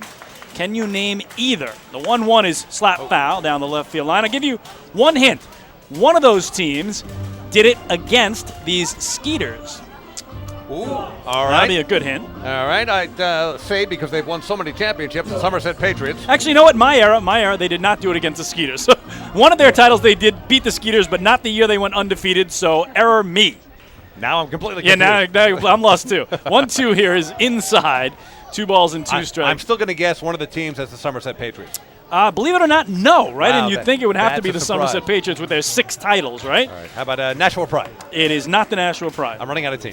2-2 is popped up here. Shallow left center field. A long run for everybody. The center fielder, Tassoni, coming in. The left fielder, Dominguez, with the sliding catch, and he holds on for the first out. Nice grab by Jeff Dominguez. You always use the term Bermuda Triangle when 3 players may converge. There were about 4 or maybe even 5 players converging on that one fly ball, and somehow Dominguez, with the wind whipping it, all sorts of tricks as it was coming down, but he made the catch. So 1 away, and here's Ruben Gotay, who struck out looking back in the 2nd inning. Again, bottom of the 4th, Ducks trailing for the first time tonight, 2-1. So let's see if anything happens here with Gotay. Again, he was in the middle of that mix in the brouhaha when the bench is emptied earlier. Gallagher comes right down the middle, but a bit inside in the count, 1-0. All right, the first team to go undefeated in the playoffs and win a championship. This was way back in 1999. A bouncer up the middle. The second baseman, Prince, throws across his body in time to get Gotay Nice play there, and there's 2 away. Now, would that be the Bridgeport Bluefish? That is the Bridgeport Bluefish. But, David, how easy did they have it? Back in the 98 and 99 seasons, there were only 6 teams in the league. There was only 1 round of playoffs. That was it. There you go. So they were in the finals. They faced Somerset, swept them 3-0. That's it. Won the championship. So there you go. 3-0, undefeated, won the title. Well, that's like the old days, American League, National League. Yes. 10 teams in each league, and you go right to the World Series. That's it. Here's Mike Dowd standing in. He grounded into a double play his first time up. Again, 2 out, nobody aboard for the Ducks. Down a run here in the home 4th. Dowd puts it in the air to center field. That's going to be a base hit. So the tying run aboard for Long Island on Mike Dowd's first hit of the night.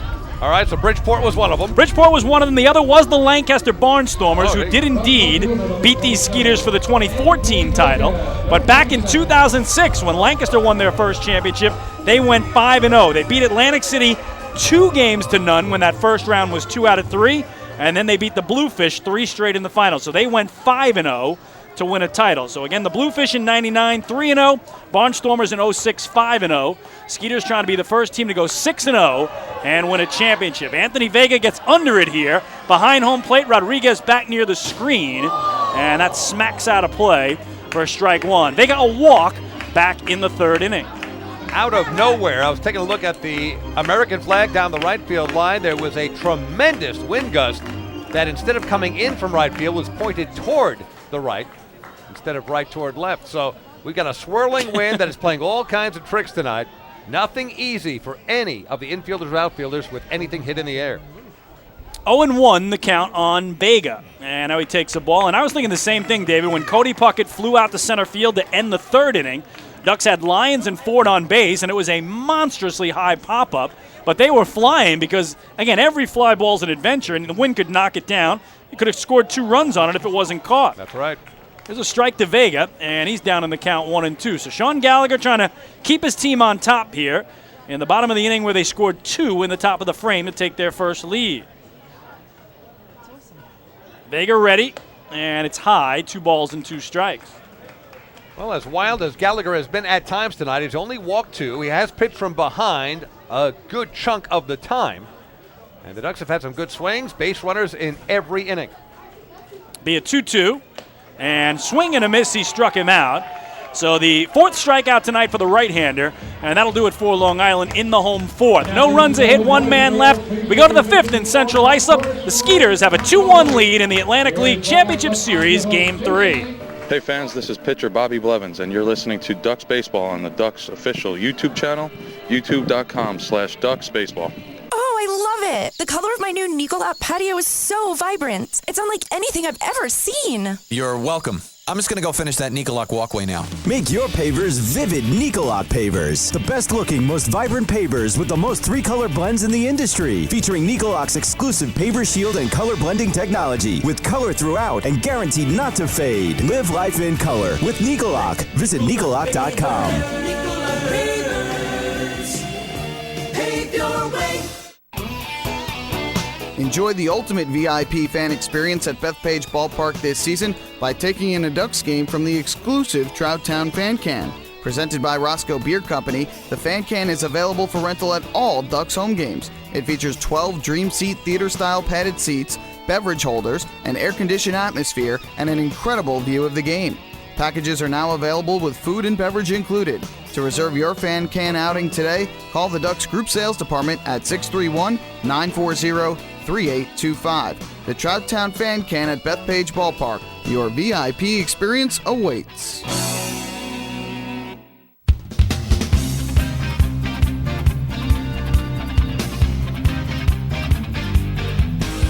Well, here we are, last day of September, so iced coffee has given way to a hot cup of coffee. And that would certainly be a good prescription for all of us tonight. Warm up with a hot cup of Hampton Coffee Company gourmet coffee, available at the concession stands here at Bethpage Ballpark. Regular and decaf, Hampton Coffee, the preferred coffee of the Long Island Ducks. Visit HamptonCoffeeCompany.com or visit their cafes out in the Hamptons, which aren't nearly as crowded now as they would be in the middle of the summer. Lots of folks, I'm sure, doing just that here tonight, David, at the ballpark. As we go to the 5th, Skeeters with a 2-1 leader is Jeff Dominguez, their 8-man, taking strike 1 from Nick Struck. Dominguez popped out to the first baseman Tyler Colvin, his only previous time up to lead off the third. Takes it the other way, foul back to the screen, and quickly Nick Struck in front of Dominguez, the left fielder, 0-2. First time the Ducks have even trailed at home in the playoffs this year. The 0-2 is up high. Again, they beat Somerset 3 straight games here, 7-1, 2-0, and 5-1, and never trailed at any point in those 3 games. So first time they find themselves behind at home in the 2016 playoffs as Struck skips one through to the backstop, 2 balls and 2 strikes. Well, the Ducks are nothing if not resilient. They proved it against the Somerset Patriots, climbing out of a 2-game stint on hole. Trying to do the same here against Sugar Land, but they'll have to come from behind to do it. 2-2 is a bouncer up the middle. Dan Lyons has to charge, bobbled it, and he couldn't come up with a handle.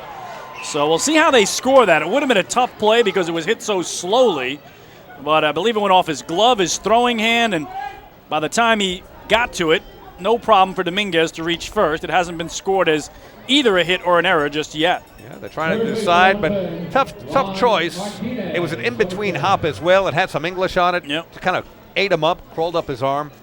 So regardless of how it's scored, Dominguez leads off and gets aboard. So still not up as a hit or an error as they're thinking about it.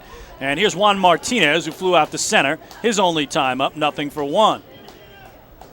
Struck's pitch is the curve, hit slowly to third. And that is foul, and Cody Puckett's going to make sure it stays foul.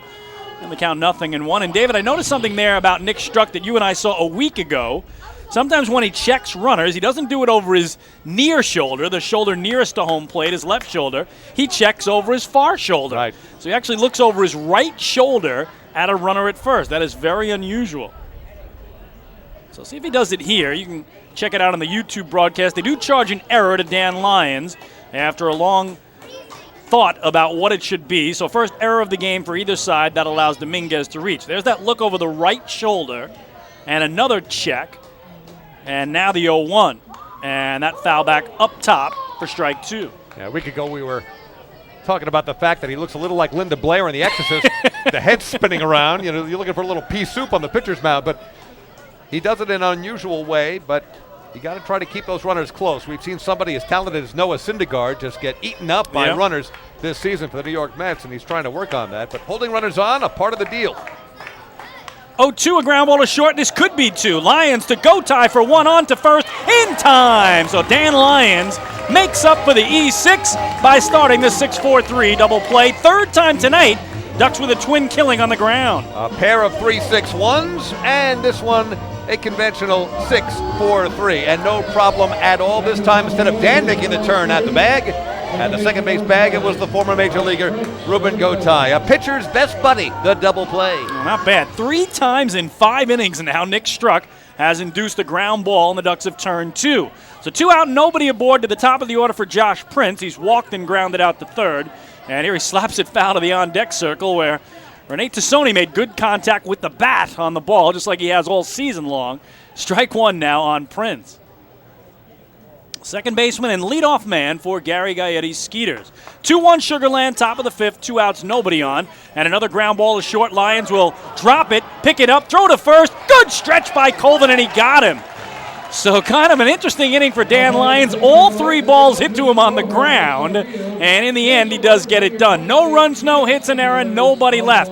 Halfway home in Central Islip, it's Game 3 of the 2016 Atlantic League Championship Series. Again, Skeeters lead the series 2-0, and Sugar Land leads this game 2-1 as we head to the home 5th. Hey fans, this is catcher Mike Blank, and you're listening to Ducks Baseball on Ducks official YouTube channel, youtube.com/DucksBaseball. Municipal Credit Union is a proud sponsor of the Long Island Ducks. For 100 years, MCU has helped New Yorkers achieve their goals with competitive financial products and services. Meet your important or unexpected needs with an MCU personal loan. Whether it's the cost of moving, a family vacation, or even home repairs, an MCU personal loan is a simple solution. To learn more about how an MCU personal loan can work for you, visit nymcu.org today. MCU, celebrating 100 years of service.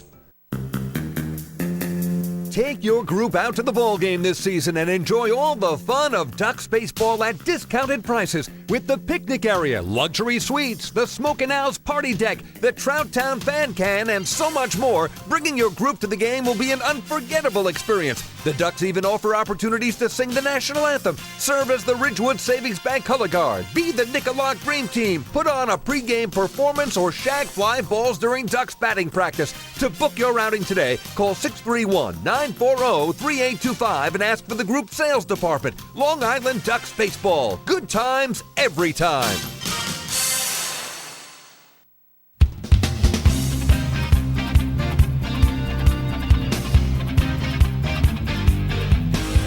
Back at Bethpage Ballpark, David Wise, Chris King, halfway through this one. Game 3, Atlantic League Championship Series. Ducks trailing 2-0 and trailing as we go to the bottom of inning number 5. 2-1, Sugarland 1 win away from their first title. The Ducks trying to extend the series. Now the Ducks at the top of the order with Lentini. Phelan taking strike one from the right-hander Sean Gallagher. He has walked and scored and tried to bunt and fouled out to the catcher. Here he dumps one over the head of the shortstop, Lance Zawadski, and into left field. A big turn by Lentini, who will head back, and the tying run aboard just like that for Long Island. Is it just me, Chris? How many bloop base hits have we had tonight? I know, right? You're right. Seeing eye, they just finding those holes. So nobody hitting it awfully hard, but with the wind whipping as it is, on a kind of a raw night, they are just finding ways to get down to the ground. And Lentini, with 51 steals regular season, caught stealing only 5 times, he is aboard. Again, back in the opening inning, Lyons and Lentini pulled off a double steal. Dan took second, Lentini took home, and now the clock getting behind the home team as a quick throw over has Lentini back. So Lentini on for the second time tonight. Lyons checks down at third where Kevin Baez goes through the signs, and Lyons himself tonight 2 for 2 with 2 singles. So Quackerjack has those garbage can tops. One says let's, one go, one ducks as Lyons takes in tight, ball 1. The faithful flock are getting behind the home team here, David. They want to see the Ducks win tonight, win tomorrow, and win Sunday to claim their 4th Atlantic League title.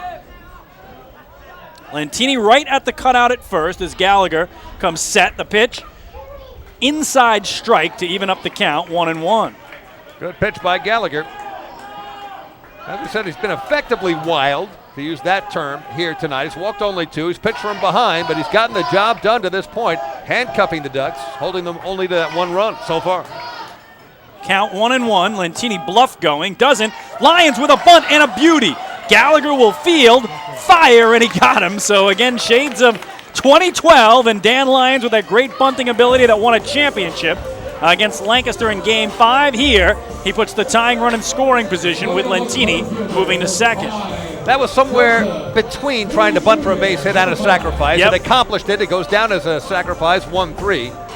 But Danny knows how to bunt. We know that. We talked about that bunt heard across Long Island and around the world back in 2012. And he does advance Lentini, who will be able to score on basically any base hit to the outfield. Well, here's Delta Cleary Jr. in. He has struck out swinging and grounded the first. Puts it in the air, left center field. The left fielder Dominguez has the wind blow it right to him, and he makes the catch for the second out. So, David, I thought that was a gapper off the bat, but that strong wind pushing it right to Dominguez, 2 away. Yeah, I thought that Delta got more of that than actually what occurred. It was off the end of the bat, and as you said, the wind just kind of blew it right over to Dominguez. And now another big at-bat for Lou Ford, who was intentionally walked his last time up. Well, Ford does not have a hit in the championship series. He's 0 for 8. He was 5 for 19 in the opening round. 5-game win over the Somerset Patriots, and the crowd with the chant of Lou getting behind the former Twin and Oriole. Takes it in the air, center field to Sony, going back to right center. He won't get there. It's to the wall. Scoring is Lentini from third. Ford digging for second, and he's in there with an RBI double. Lou Ford has tied this game at 2 in the bottom of the 5th.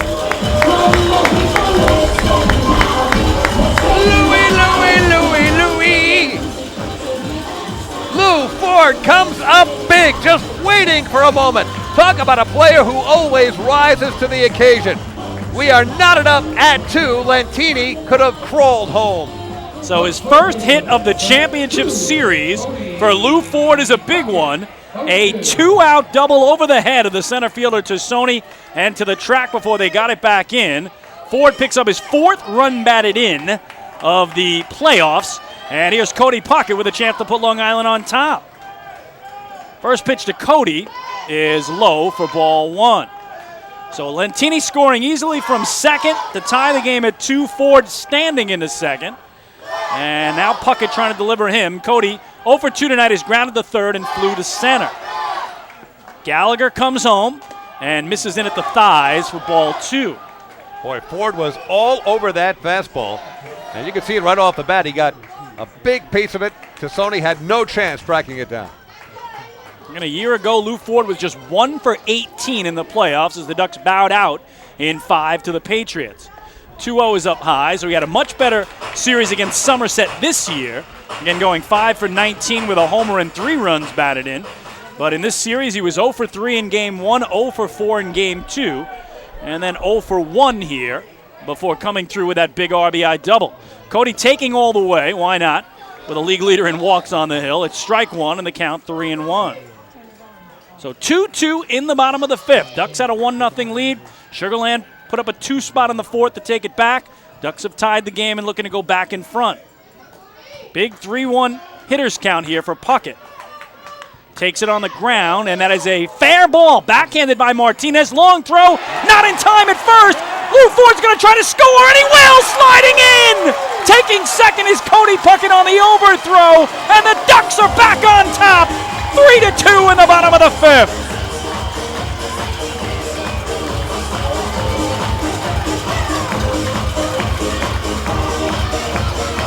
For the second time in this game, heads-up base running by the Long Island Ducks. The double steal that led to their first run, and Lou Ford saw all of that unfold right in front of him and came streaking home after the misplay at first base by Delwyn Young on that throw from Juan Martinez that was in the dirt. So Lou Ford scoring, and the Ducks have a 1-run lead. 3-2 Long Island in the seesaw battle. Here is Tyler Colvin taking ball 1. So Cody Puckett gets the single, but the run scores on the E5, the errant throw by the third baseman Juan Martinez that allowed Ford to score and Cody to go down to second. So 3-2 Long Island. The 1-0 to Colvin is grounded to first. Down on a knee is Delwyn Young. He will take it to the bag to retire the side. But not before the Ducks scored 2 runs on 3 hits. There was one very big error, and they leave 1. We go to the 6th in CI. Long Island back on top. It's 3-2 Ducks. Hey fans, this is pitcher James Lemongino, and you're listening to Ducks Baseball on the Ducks official YouTube channel, youtube.com/DucksBaseball. Hey PSEG Long Island customers. Want to learn how to save on your electric bill? Here's one way. You can save up to $100 each year by simply replacing 10 incandescent bulbs with CFL or LED bulbs. Want to save even more? Take our online home energy survey. It's free, it takes just 10 minutes to complete, and it may save you hundreds more. Find out about our energy efficiency programs at www.psegliny.com/save-money. M&V Limousines is the official bus company of the Long Island Ducks. Family owned and operated, they've been in the business for over 23 years. M&V Limousines offers coach buses with Wi-Fi and restrooms, party buses, exotic limousines, and so much more. Whether you're looking for transportation for weddings, proms, corporate outings, or long-distance trips, they've got the right vehicle for you. Visit their showroom in Comac or check them out online at mvlimo.com. M&V Limousines, the official bus company of the Long Island Ducks.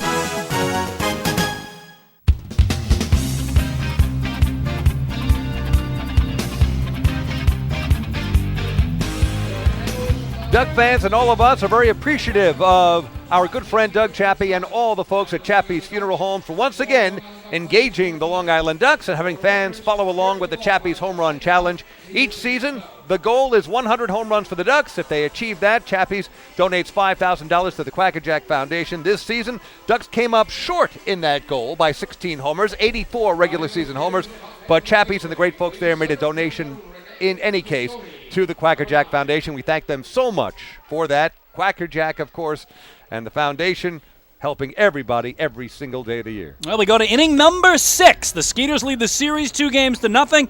The Ducks lead this game 3-2. First pitch swinging is Rene Tassoni, and he gets it down into center field. Cleary cannot cut it off as it goes to the wall. Tassoni's going to try for third, digging, and he'll be in there standing. So we'll see how they score that, as Tassoni doing a little chicken dance move over at third base there, flapping his arms. Not sure what that was about. But Delta Cleary Jr., David, tried to cut it off in left center on the fly, and it went by him into the wall for a triple to lead off the visitors' 6 for Tassone, his first hit tonight. That looked like a tennis serve with overspin. It just hopped very quickly away from Delta Cleary Jr., who took the shortest route over to try to cut it off and hold it to no more than a double. But once it got by him, Tassone, with all that speed, was never headed. He's now at third, the tying run, just 90 feet away, nobody out. Ducks bring the infield in all the way around for Barfield. First pitch swinging, and it's just foul down the left field line. As always, Barfield tattooing it, David. He's 2 for 2 tonight with a pair of singles and a run scored. And he has not hit the ball hard tonight. That's probably the hardest hit ball he's had thus far, that foul down the left field line. Ducks looking for that shutdown inning here, holding a 3-2 lead, but it's going to be tough. 0-1 here, just misses inside, 1 ball and 1 strike. So Tassone on the first pitch he saw from Nick Struck takes it the other way deep to left center. Delta unable to cut it off. It went to the wall, and he ends up standing at third. 1-1 here, just misses in tight. 2 balls and a strike now to Jeremy Barfield. Unlike his start against Somerset 1 week ago tonight with the Ducks trailing 2-0, it has not been easy for Nick tonight. He has struggled. The 2-1. And that breaking ball beautifully placed off the plate, and Barfield couldn't catch it. It's 2 balls and 2 strikes. But if you know anything about Nick Struck, he gets it everything he's got, though. Keeping the Ducks in this one. But quite a challenge here. Infield in. Again, nobody out. Tying run at third. Big 2-2 offering on the way. And that popped up. Shallow center field. The shortstop Lions behind second with a wind whipping it all over the place. And Danny with a 2-handed grab for the first out. Big first out. It comes down to Travis Scott here now at the plate. But you're right, Danny was circling around it. Started out in his normal shortstop position. Ended up over by Ruben Gotay to our right of the second base bag. So the Ducks will keep that infield in with now 1 away, and Tassone still at third. And here's Travis Scott, who's wrapped into a double play on the ground and also singled and scored. He's 1 for 2. And he had the big home run in Game 2 Wednesday night in Sugar Land, Texas, to provide both runs in the 2-0 win. Here he swings through the first pitch by Struck, and the count 0-1. Nick Struck, if you want to look at the numbers, regular season, 75 1/3 innings pitched, 60 strikeouts. He can reach back for a little extra when he needs it, and he needs it here. Kevin Baez hoping he could give him 6 innings.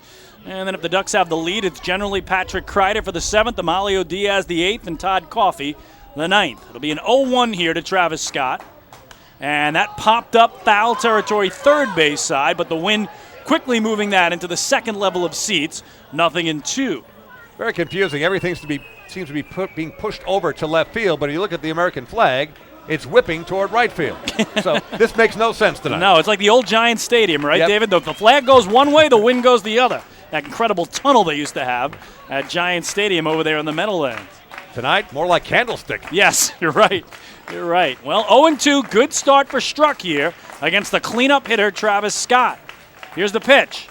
Up high, he couldn't get him to chase. It's ball 1. So again, Tassone still at third with now 1 away.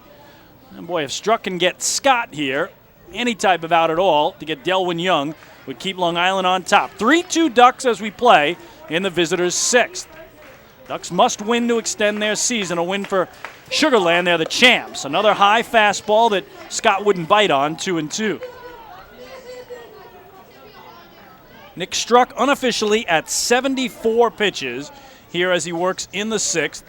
Again, he's allowed a run, or check that, 2 runs on 6 hits. And now his 2-2 will come. Swing and a foul tip held by Mike Dowdy. Got him. Big strikeout for Struck, his 3rd of the night, and there are 2 gone. Coming at a very opportune time, and now it's up to Nick Struck to try to retire the switch hitter Delwyn Young, batting from the left side as well, but now 2 down, and the Ducks can back right back up into their normal infield positions. So 2 big outs, a Barfield pop-up to Dan Lyons and a strikeout of Travis Scott.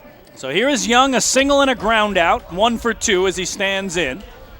And Struck's pitch up and away for ball 1. So again, David, he needed not only outs, but certain type of outs that would prevent Tassone from scoring from third. So the Skeeters couldn't get a deep fly ball out of Barfield or Scott, and now there's 2 gone.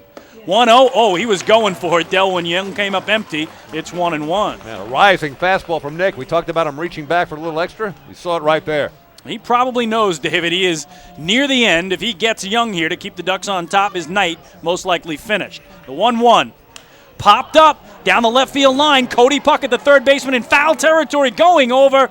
But again, it's about 4 rows in. And not sure if that one was wind-aided, but staying alive is Delwyn Young, and the inning 2 for the Skeeters. Boy, was Cody busting it over to the third base fence, a la Derek Jeter against the Red Sox. Yes, when Derek dove into the stands and came out with a bloody face. Fortunately, not the case for Cody, but he gave it all he had before that ball twisted into the stands. Now the faithful flock get behind Struck. The 1-2. Swing and a miss. He struck him out. Nick Struck pounds his fist into his glove, makes his way to the home dugout on the first base side, knowing his night is most likely over. But after the leadoff triple by Rene Tassoni, he strands him there, getting Barfield on a pop-up, and then Scott and Young on back-to-back Ks. No runs, a hit, 1 left. We go to the bottom of the 6th on the island. Ducks still lead it 3-2. Hey fans, this is catcher Mike Dowd, and you're listening to Ducks Baseball on the Ducks official YouTube channel, youtube.com/DucksBaseball. James Simmons is going back. He is looking up, and on Park in the Park Night, that one is gone and reaches a kennel in Central Islip. That was another home run for the Ducks. And Duck fans, what's more fun than a home run that helps the Ducks win a game? How about a homer that helps the community win? Chappie's Funeral Home and the Long Island Ducks have once again teamed up for the Chappie's Home Run Challenge. If the Ducks hit 100 homers this season, Chappie's Funeral Home will donate $5,000 to the Quackerjack Foundation. So every time a Ducks hitter goes deep this season, watch for the Chappie's Challenge home run count on the scoreboard. And if we reach 100, we're all a winner. Chappie's Funeral Home, where caring for others is a family tradition. Can't get enough of the Long Island Ducks? Well, now you can get even more inside info on your favorite hometown team through Facebook and Twitter. The Ducks are constantly updating fans through social media with scores, transactions, ballpark promotions, and much more. You can even win great prizes. All you'll need to do is make a free account on Facebook and Twitter, and then visit us at facebook.com/LIDucks and twitter.com/LIDucks. Think you're Long Island's biggest Ducks fan? Get connected now.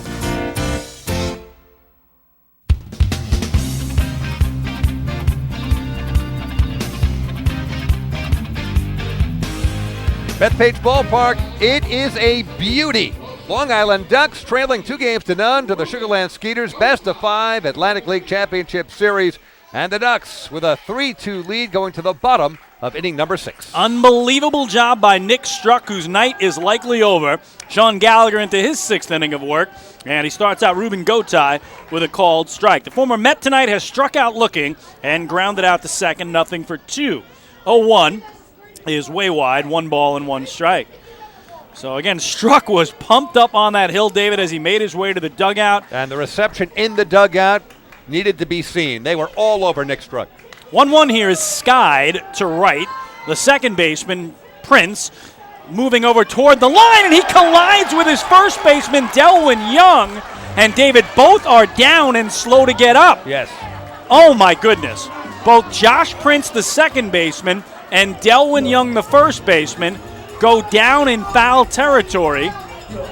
Young is up. Prince is finally up. And they fell very awkwardly on each other. It wasn't a head-on collision that you see in the outfield. This one, they got twisted up like a pretzel, and the ball fell away from them, about a yard away from both of them. Again, the wind blowing straight in now from right field made it even more difficult. Looks like both of them will stay in the game, but they were both shaken up. And look at Gary Gaetti, David. He's got the winter gloves on. He's in full winter mode when you're coming up from Sugarland, Texas, where the humidity is always through the roof. And by the way, those 2 games down in Sugarland, Michael Pollack, our broadcast partner, media relations here at Long Island Ducks, said he was sweating from head to toe down there. Very humid in Sugarland. Pop foul, third base side, this time by Gotay, in the count 1-2. So good news again for the Skeeters, as Josh Prince at second and Delwyn Young at first after that tough collision in foul territory are both okay to continue. And of course, Gotay gets the reprieve at home plate. See if he can make the most of it. The 1-2. Swing and a miss. It's dropped. And now he's tagged by Wilfredo Rodriguez, the catcher. And that's going to be a strikeout for Sean Gallagher, his 5th of the night, 1 gone. Gallagher has survived some of those early control issues, pitching from behind. Now strikes out Gotay, unable to take advantage of a dropped fly ball on the collision off the first base line. So one away, and here's Mike Dowd, 1 for 2 tonight with a single to center. His last time up, he's also grounded into a double play. And here he rips it into the dugout of the Skeeters, bouncing around like a pinball in there. I think everybody's all right. But, David, that got over that railing in a hurry, went off the back wall and then off the railing on the inside of it. You don't see that very often. No. The protective fence usually keeps those balls out. So strike 1 to Dowd. The Ducks MVP is voted by the fans in the regular season, and now strike 2 as Gallagher works quickly to put him in the 2-strike hole. A lot of big hits this season for Mike Dowd, and what a job behind the plate with the Duck pitching. 0-2. As a curve, he waits on it, pops it up into shallow right. The right fielder, Barfield, under it, the two-handed catch for the second out. Well, we still have a long way to go. Ducks with a slim 1-run lead, trailing 2-0. As we mentioned, Nick Struck probably is done for the evening. But the Ducks wouldn't mind tacking on a few more. They know Sugarland, what they did offensively against the York Revolution in the opening series, scoring 7 runs against them in the first game of this series. They could use a few insurance runs here. Anthony Vega trying to do just that with one swing, but he came up empty. 0-1 on the left fielder who has walked and struck out swinging. So Gallagher looking for a 1-2-3 inning. He has not had that tonight. Hit in the air to center. Tassoni to his left, backing up to line it up. And for the first time tonight, the Ducks go quickly and quietly in order. We go to inning number 7 in CI. It remains the Long Island Ducks 3, the Sugarland Skeeters 2. Hey fans, this is outfielder and bench coach Lou Ford, and you're listening to Ducks Baseball on the Ducks official YouTube channel, youtube.com/DucksBaseball. Long Island's Ford Giant is bigger and better than ever. Sayville Ford celebrating the grand opening of their new state-of-the-art showroom featuring enclosed service drives, luxurious customer lounge, and a larger selection to choose from. Get giant savings on hundreds of new and used vehicles in stock. Sayville Ford's grand opening celebration is going on now. Visit SayvilleFord.com or download the Sayville Ford app today to learn more about Sayville Ford's grand opening savings. Call 631-589-4800 today. Have your birthday at the ballpark this season and celebrate with the flock. Kona Ice birthday party packages with the Long Island Ducks are now available. Each package includes 10 box seats, a commemorative birthday t-shirt and autographed baseball, a pizza and Kona Ice party in the Hebrew National Picnic area, and so much more. Best of all, the birthday child will stand on the dugout while the entire crowd sings happy birthday. Reserve your party today by calling the group sales department at 631-940-3825. Kona Ice birthday parties with the Long Island Ducks, a once-in-a-lifetime experience.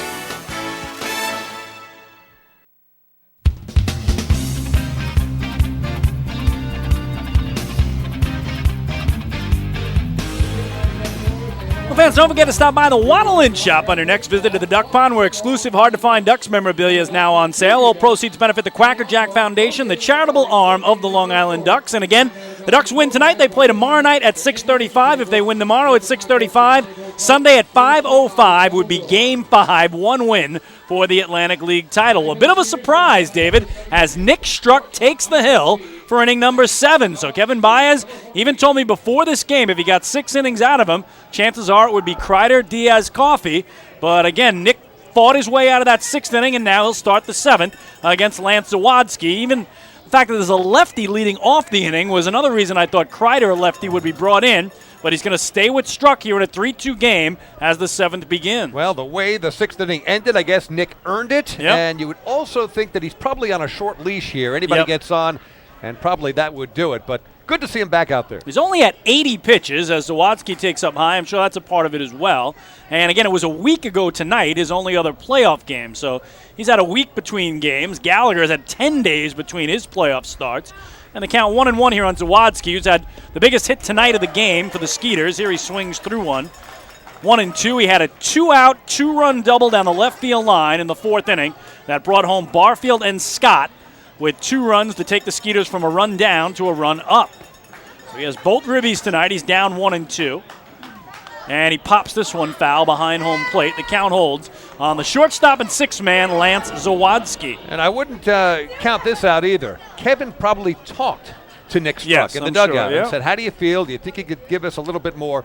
And there's nobody on the hill tougher than Nick Struck in the Atlantic League. Again, a 1-2 will come here. And a swing and a miss. He struck him out. So make it 3 straight strikeouts now for Struck. 5 on the night, and there's 1 away. And all swinging. So he has Sugarland out in front of his changeups. He's placing the ball well.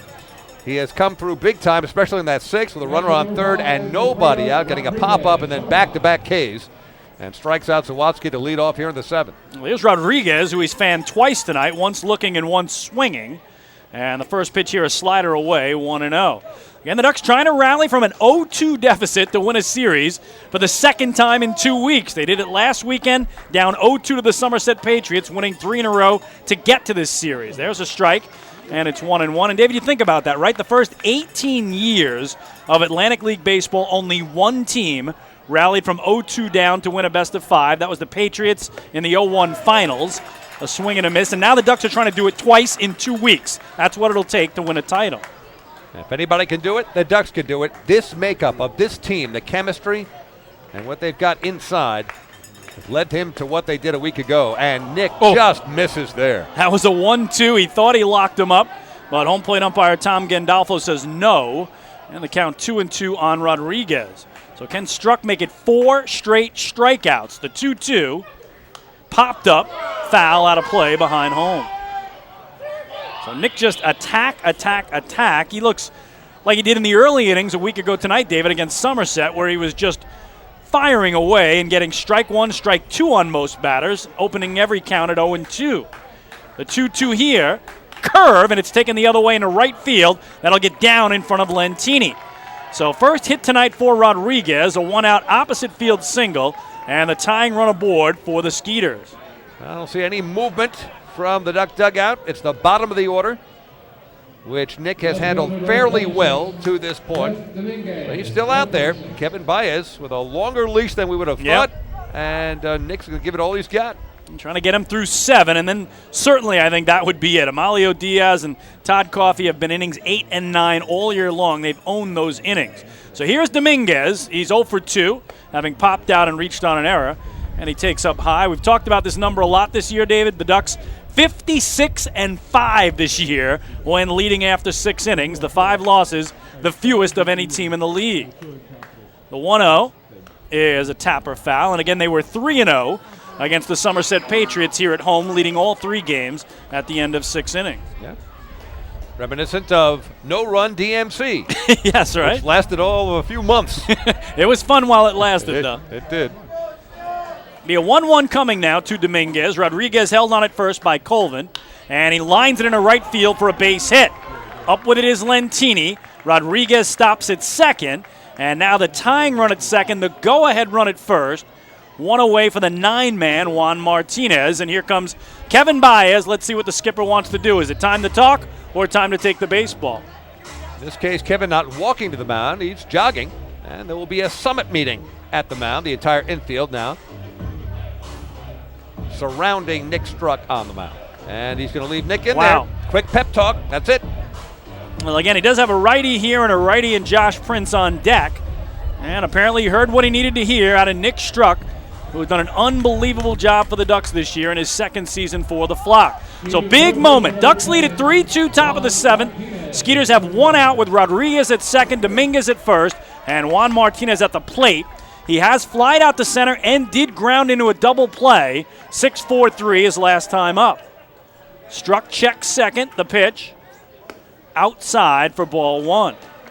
Don't let that fool you that Martinez, bottom of the order, he has had a terrific postseason. They're batting .353, coming in 6 for 17. The 1-0 is hit into center field. That's going to be a base hit.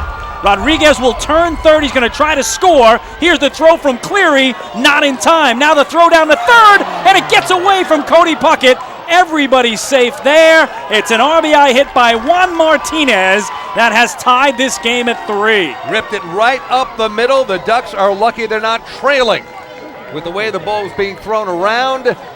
But there are 2 runners in scoring position now and still only 1 out.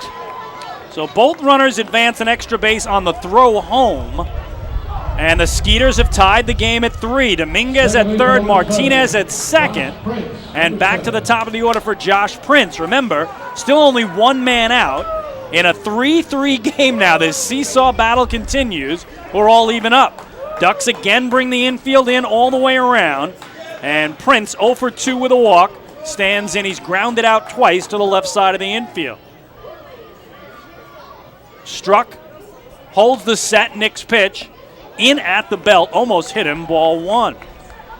Again, the Ducks had a 1-0 lead. Sugarland went on top 2-1. Ducks took it back 3-2. Skeeters have tied it 3-3. Classic playoff baseball here tonight on the island. The 1-0. Taken foul well down the right field line, slicing out of play for strike 1. Well, this inning started well enough for Nick Struck. He struck out Lance Zawatsky, his third consecutive strikeout, as he track it back to the 6th inning. 1 out, nobody on, but things have been rough from there. 1-1 the count on Prince. And he smacks it into center field for a base hit. Dominguez will score. Martinez will try. Here's the throw from Cleary, offline. Going for second is Prince. The throw down is in time. They do get him there for the second out, but he delivers a 2-run single that now has Sugarland on top, 5-3 in the visitors' 7. Dominguez and Juan Martinez both scoring on a ripped single up the middle. So we really had 4 balls hit very hard in this 7th inning, and that will do it for Nick Struck, who gave it everything he had, but it has come apart for the Ducks and Nick here in the top of inning 7. Well, first time tonight that either team has had a 2-run lead. It is 5-3 Skeeters, 2 out, nobody on with a new pitcher for Long Island when we return. Hi, this is manager Kevin Baez, and you're listening to Ducks Baseball on the Ducks official YouTube channel, youtube.com/DucksBaseball. Northwell Health Southside Hospital in Bayshore is the healthcare heart of our community. We provide outstanding healthcare right here at home with centers of excellence in cardiology, orthopedics, neurosciences, women's health services, and much more. Experience counts, and Northwell Health Southside Hospital has been around for nearly a century of care. For more information, please call 631-968-3000 or visit us on the web at northwell.edu. Hey, PSEG Long Island customers. Want to learn how to save on your electric bill? Here's one way. You can save up to $100 each year by simply replacing 10 incandescent bulbs with CFL or LED bulbs. Want to save even more? Take our online home energy survey. It's free, it takes just 10 minutes to complete, and it may save you hundreds more. Find out about our energy efficiency programs at www.pseglyny.com/savemoney.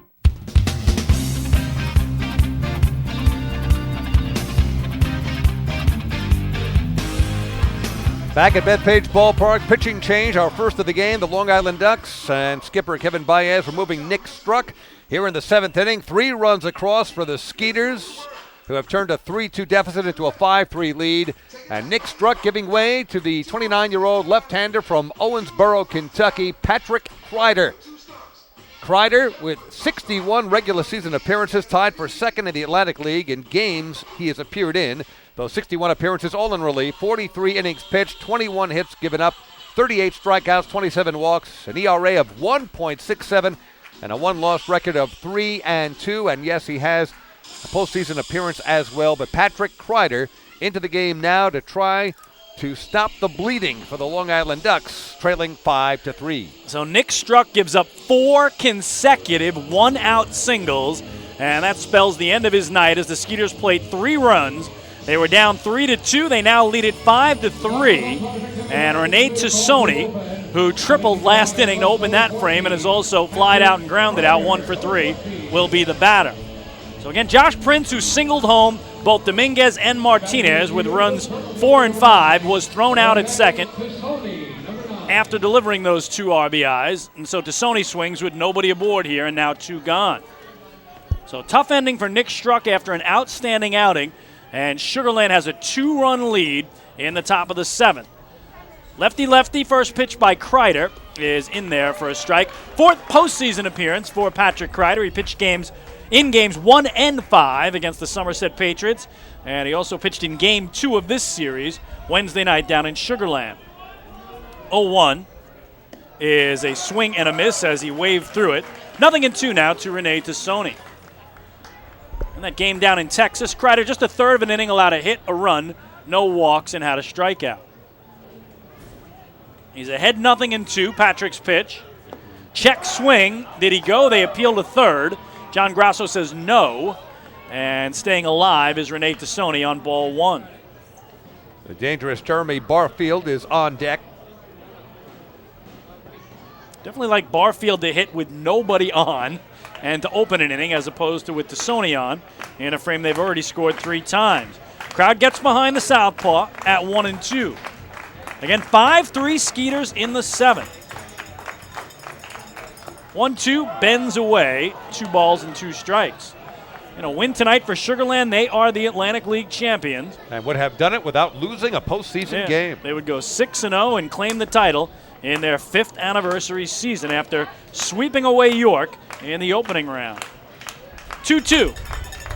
Swing and a miss. He struck him out.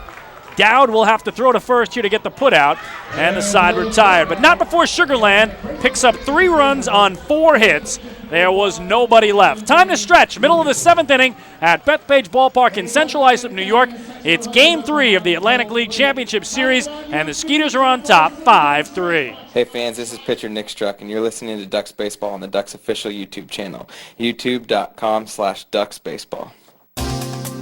Hey, Ducks fans, the official hotel of the Long Island Ducks is the Upsky Long Island Hotel in Hauppauge. It's centrally located on the north shore of Long Island and offers a home away from home for both business and leisure guests. The Upsky Long Island Hotel features an indoor pool, 24-hour business center, a fitness center, and complimentary Wi-Fi in all guest rooms. Enjoy the contemporary American cuisine at the Fountain Grill restaurant or grab a quick bite to eat at Cafe Pronto. Best of all, it's only minutes from Bethpage Ballpark. The Upsky Long Island Hotel, the official hotel of the Long Island Ducks. Call 231-1100 today. That's 631-231-1100. Family fun every time. Beautiful evening for baseball. Big action every time. He reaches up. It's gone! Great value every time. And the Ducks have won it 7-1. The Ducks schedule is loaded with new promotions this season, and with an average ticket price of just $10 and free parking, there is no better value on Long Island. For game times and tickets, visit liducks.com. Long Island Ducks Baseball. Good times every time.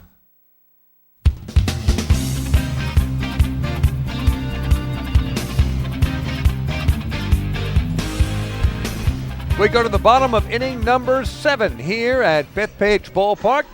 And fans, don't forget to stop by the Waddle Inn Shop on your next visit to the Duck Pond, where exclusive hard-to-find Ducks memorabilia is now on sale.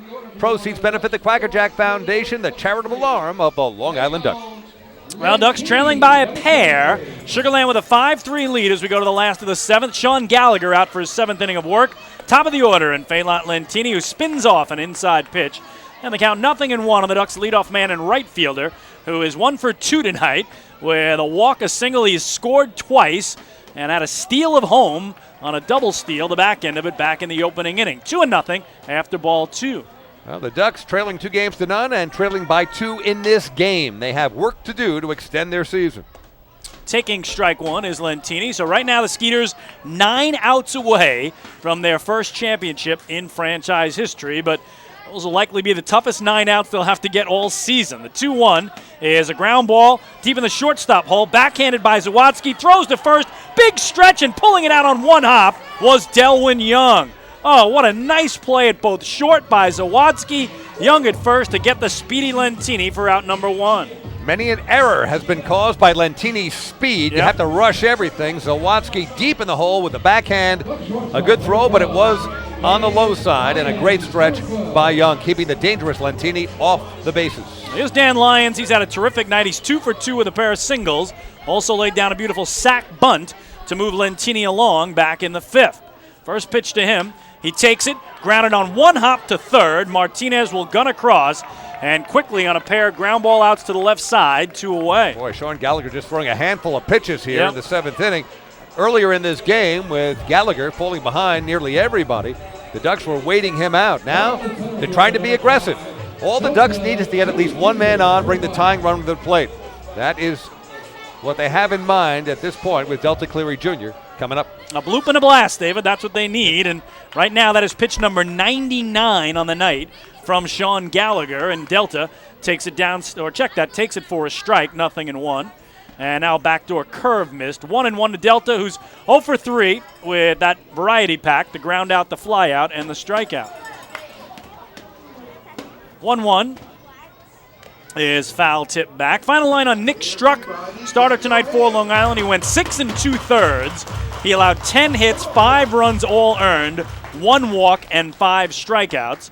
98 pitches for the right-hander, 67 of those were strikes, and he's on the short end of the score. Here a swing and a foul tip down at the plate, barely keeps Cleary Jr. alive at 1-2. On deck is Lou Ford, who had a big RBI double his last time up. Hoping to hit here, the chance to tie the game. Delta takes a good look at it. Breaking ball low and in, 2-2. Chances are pretty good. The Ducks will have to string together some hits. Try to get back into this. Try to get closer. Because hitting one out tonight, very difficult with the weather conditions, the wind, which has died down a bit at last check, but it has been very tough to get anything even to the warning track tonight. The Ducks have hit only .211 in the playoffs. Here it's foul back to the netting. That's after hitting .270 in the regular season. So they've really struggled at the dish. They have been better here at home than on the road. But again, they went 0-4 on the road. They are 3-0 at home this year, but now trail by 2 in the 7th. The payoff, taken the other way. Long run down the left field line for Dominguez, and he slides, but it's into the Smokin' Owls party deck. And the brand new beer garden, one of the new additions in 2016 for the Long Island Ducks. So Delta still alive, and the inning is as well for the Fly. I can think of a lot of things worse than spending some time with some pulled pork and a beer. A little brewski. You and I, Smokin' Owls, let's go right after the game. Oh, man, nothing better than that. The best barbecue on Long Island, and it's here at the ballpark every night. Payoff is just high. Boy, didn't miss by much. Great at-bat by Delta, and that will bring the tying run to the plate in Lou Ford. It's a Municipal Credit Union walk with a purpose. Every time a Ducks batter walks, the Quackerjack Foundation wins. 4th walk issued by Sean Gallagher tonight. 1 was intentional to the man at the plate now. That was Lou Ford back in the 3rd inning. Lou also with that very big double, 2-out double, driving in a run back in the 5th, which at the time gave the Ducks the lead. Well, he hears it from the crowd, the extended Lou. Tying run at the plate, breaking ball strike, 0-1. Again, a week ago tonight in Game 3 against the Somerset Patriots, Lou Ford did homer. Can he do it again here? At age 40, the elder statesman on the club. The chant is "Let's go Ducks" for Lou. 0-1. Ooh, did it hit him? Looked like it did. It was in tight. I think he spun away, David. How did it miss him? I know. He spun away to keep himself alive at a ball and a strike. Delta held on at first by Delwyn Young. He's not going anywhere, I would think. The 1-1 is outside, 2 balls and a strike. I think Gallagher's going to be careful with Lou Ford. If anybody can hit it through this stiff breeze tonight, it would be the former major leaguer. Lou hit .368 against the Skeeters in the season series. 2-1 is outside. It's 3-1. So at the moment, it looks like Gallagher wants no part of Lou. And he's up over 100 pitches, so does Lou want to get to him before Gary Gaetti does? That's the question. Huge hitters count here at 3-1 to Ford. Gallagher at the letters. The pitch. Crushed foul down the left field line. Watch out. And the race is on for the souvenir. Fortunately, that found an empty seat or two down the left field line. You don't want to get in the way of that. So this will put Delta Cleary Jr. in motion at first base on a payoff pitch with 2 away as Gallagher peers home to Rodriguez. The 3-2. Swing and a miss. He struck him out. Sean Gallagher fans Lou Ford, and that will end the home 7th. No runs, no hits, a walk. 1 man left. To the 8th we go. Skeeters lead the Ducks 5-3. Hey fans, this is outfielder Anthony Vega, and you're listening to Ducks Baseball on the Ducks official YouTube channel, youtube.com/DucksBaseball. Few places on Earth offer the charm and excitement of Fire Island. At Fire Island Ferries, located conveniently at 99 Maple Avenue in Bay Shore, they offer convenient travel to Fire Island 7 days a week. Fire Island is quickly becoming a top destination for families of all ages. Experience the informal, carefree communities, the dazzling night scene, enjoy fine dining, or climb to the top of one of the tallest lighthouses in the United States. But there's only one way to get there, by calling Fire Island Ferries at 631-665-3600 today. For fare and scheduling information, please visit fireislandferries.com. Hey Ducks fans, stay up to date with Long Island's hometown team by visiting Quack of the Bat, the official blog of the Long Island Ducks. Quack of the Bat will bring Ducks fans beyond the headlines with in-depth feature articles, breaking news stories, game previews, post-game wrap-ups, and so much more. Interact with the team during the entire season through quotes directly from the players and coaches, as well as exclusive video clips and photos. Check out the blog today at quackofthebat.wordpress.com. Quack of the Bat, the official blog of the Long Island Ducks.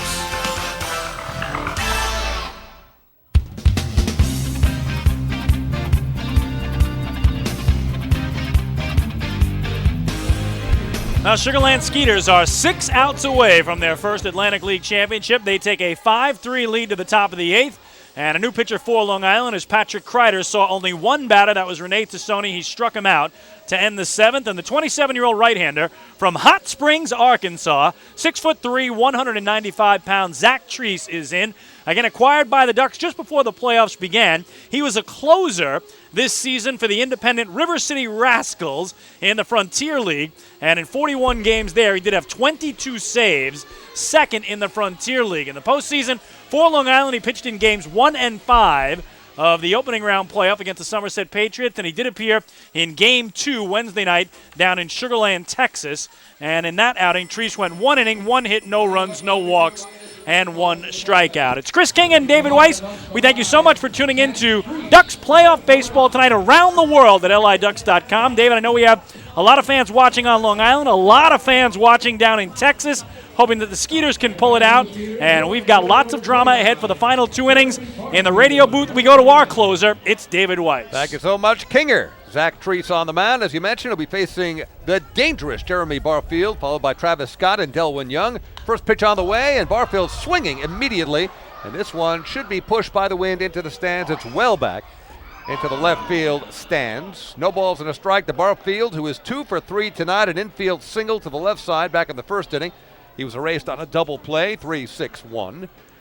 Back in the fourth, a single up the middle and would come around to score in that 2-run inning for Sugar Land. He's also popped out.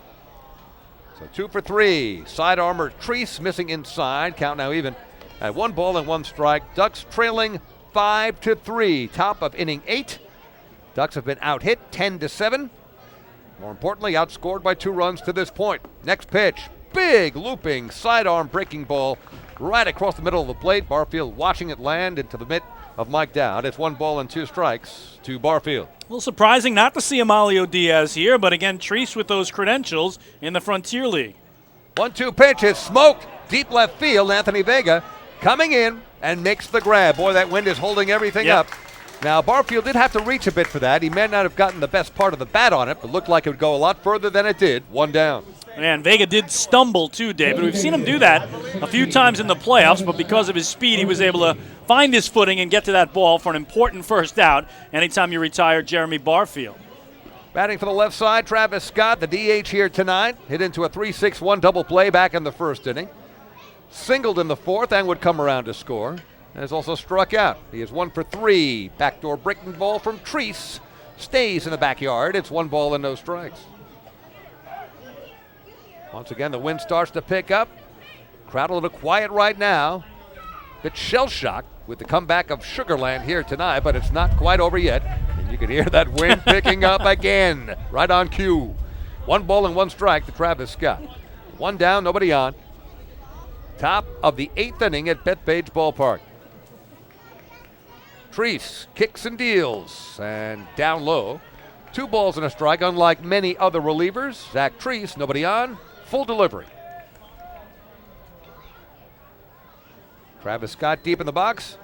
Slightly open stance, 2-1 pitch on the way. Another hook, and this one finds the plate. 2 balls and 2 strikes. Delwyn Young waiting on deck. Treese loves that breaking stuff, David. That slow curve, the nice slider. He's really using it to his advantage here. A tight spin on that ball, too. Really gets that thing to bend. 2-2 pitch on the way, and that's a swing and a miss. Good pitch by Zach Treese in on the hands of Travis Scott. So that's Treese's first strikeout overall. 6th strikeout. Make it number 7 overall for Ducks pitching. 2 down. Great job by Zach Treese, again, who went all the way to Game 5 of the Frontier League Finals with his club before they lost 1-0. So a very difficult loss in the finals there. Joined the Ducks, got them to the finals, and now trying to hold the lead at 2 for the Skeeters. Delwyn Young 1 for 3 tonight. As he hits one off the end of the bat, Treese will take it to the left of the mound and flips to first baseman Tyler Coleman, and that will do it. Very easy 1-2-3 inning for Zach Treese, holding the Skeeters at bay, giving the Ducks a chance. Nothing across in the 8th for Sugarland. We go to the bottom of the 8th of Game 3 of the Atlantic League Championship Series. The score remains the Skeeters 5, the Ducks 3. Hi, this is manager Kevin Baez, and you're listening to Ducks Baseball on the Ducks official YouTube channel, youtube.com/Ducks Baseball. Oh, I love it. The color of my new Nicolot patio is so vibrant. It's unlike anything I've ever seen. You're welcome. I'm just going to go finish that Nicolak walkway now. Make your pavers vivid Nicolot pavers. The best looking, most vibrant pavers with the most 3-color blends in the industry. Featuring Nicolot's exclusive paver shield and color blending technology. With color throughout and guaranteed not to fade. Live life in color with Nicolot. Visit Nicolot.com. Pave your way. Bethpage Ballpark is a great place to watch a ball game, so why not do so from some of the best seats in the house? The Ducks are proud to present the brand new Long Island Ducks Beer Garden. Open for all fans on nights when the Smokin' Owl's party deck has not been reserved, the Beer Garden will feature a variety of frosty draft and bottled brews, as well as several food choices.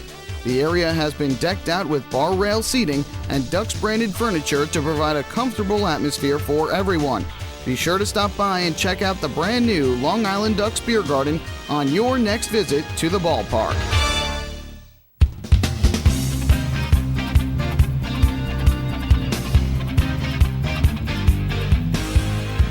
Well, we go to the bottom of the 8th. Ducks down 5-3. They trail in the series 2-0, so they must rally to keep their season alive. Righty Sean Gallagher is done for the Sugarland Skeeters, and he is replaced by fellow right-hander Andrew Johnston, the 6'5", 220-pound righty, 32-year-old from High Ridge, Missouri. 11 years of professional baseball will take over here as we head to the bottom of the 8th, trying to protect a 2-run lead. Regular season ERA of 1.78. Same number of regular season appearances as Patrick Kreider of the Ducks, 61. 47 strikeouts and just 8 walks in 60 2/3 innings pitched. He is tough. Cody Puckett leading off here in the bottom of the 8th. The Ducks with a dwindling number of outs. And the first pitch from Johnston is inside, has a funky delivery, almost shot puts the ball. Yep. Not easy to pick up the release point. And Johnston, the tall right-hander, comes right over the top and right through the wickets of catcher Wilfredo Rodriguez. And very quickly, 2 balls and no strikes to Cody Puckett, who tonight is 1 for 3. An infield single in the 5th, also bounced out, flied out. Righty-righty matchup here. The 6'5" right-hander Johnston kicks and deals, a swing and a miss. Cody actually goes down after that swing. Appears to be okay. Sean Gallagher's final line tonight for the Skeeters. The righty starter, 7 innings of 7, hit 3-run ball, 2 of those runs earned. Had 3 walks plus an intentional walk of Lou Ford, 6 strikeouts through 113 pitches, 69 for strikes. Good performance by Gallagher, leaving with his team on top. Cody swinging, flying out. Right field, Jeremy Barfield waiting for it to come down and makes the grab. 1 up, 1 down here in the 8th. The Ducks now down to their final 5 outs. And if the Skeeters can pull it off, David, he will be the trivia answer. Who was the starting and winning pitcher the night the Sugarland Skeeters won their first ever Atlantic League championship. Ducks are trying to prevent that. Of course, for the Ducks, that answer was Bill Pulsifer, doing it down in Camden in their 5th year when they won their first title. That's right, back in 2004, that magical year that seems, in some ways, like it was just yesterday, in other ways, 100 years ago. Tyler Colvin at the plate. He's 1 for 3, batting from the left side against the righty Johnston. He misses with a fastball outside. 1 ball and no strikes. Again, Ducks trailing by 2. They want to get somebody on to bring that tying run to the plate. Even though on a night like this, very tough to hit it out, but that's all you want to do. Give yourself a chance. And there's a ground ball hit weakly to first base, taken unassisted by Delwyn Young. Tyler Colvin grounds out to first base, unassisted very quickly, 2 down here in the 8th. Yeah, Ducks were hoping for a Bill Buckner moment there, but Delwyn Young was not going to let that happen. He was on a knee. He had that one leg down, one leg up. He had the glove right in front of his body. Perfect fundamentals there on that Colvin grounder. So it brings up Ruben Gotay. Batting from the left side against the righty Johnston. Gotay has struck out twice, sandwiched around a bounce out. He is 0 for 3, and he is due. Johnston with that kick and coming right over the top. Hits the outside corner with a fastball that seemed to be tailing away. It's 0-1. So Johnston getting 2 very quick outs here in the bottom of the 8th. It is late for the Long Island Ducks. Trailing by 2 and trailing 2 games to none in this best-of-5 championship series. 0-1 pitch on the way, inside, low. 1 ball, 1 strike with Mike Dowd waiting on deck. Duck fans have not given up, neither have the Ducks. They have faced elimination before. They've got to climb out of a hole here to extend their season as Gotay fouls it out of play to the left. And the count now 1-2. And the Ducks know, David, if it gets this way to the ninth, they'll have to do it against Derek Loop, who had 32 saves on the year. He's got 3 already in the playoffs and an ERA in the regular season of sub-2. 3rd in the league in saves. 1-2 pitch on the way. Gotay bounding ball again, first base. Fair ball. Delwyn Young unassisted again. And the Ducks go very quietly in the 8th. Nothing across, 3 up, 3 down. We have finished 8 here at Bethpage Ballpark. We go to the 9th. The Sugarland Skeeters leading the Long Island Ducks 5-3. Hi, this is shortstop Dan Lyons. You can follow me on Twitter at @TheDannyLyons, and you're listening to Ducks Baseball on the Ducks official YouTube channel, youtube.com/DucksBaseball. Municipal Credit Union is a proud sponsor of the Long Island Ducks. For 100 years, MCU has helped New Yorkers achieve their goals with competitive financial products and services. Meet your important or unexpected needs with an MCU personal loan.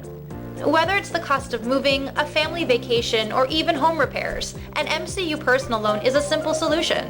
To learn more about how an MCU personal loan can work for you, visit nymcu.org today. MCU, celebrating 100 years of service. M&V Limousines is the official bus company of the Long Island Ducks. Family owned and operated, they've been in the business for over 23 years. M&V Limousines offers coach buses with Wi-Fi and restrooms, party buses, exotic limousines, and so much more. Whether you're looking for transportation for weddings, proms, corporate outings, or long-distance trips, they've got the right vehicle for you. Visit their showroom in Comac or check them out online at mvlimo.com. M&V Limousines, the official bus company of the Long Island Ducks.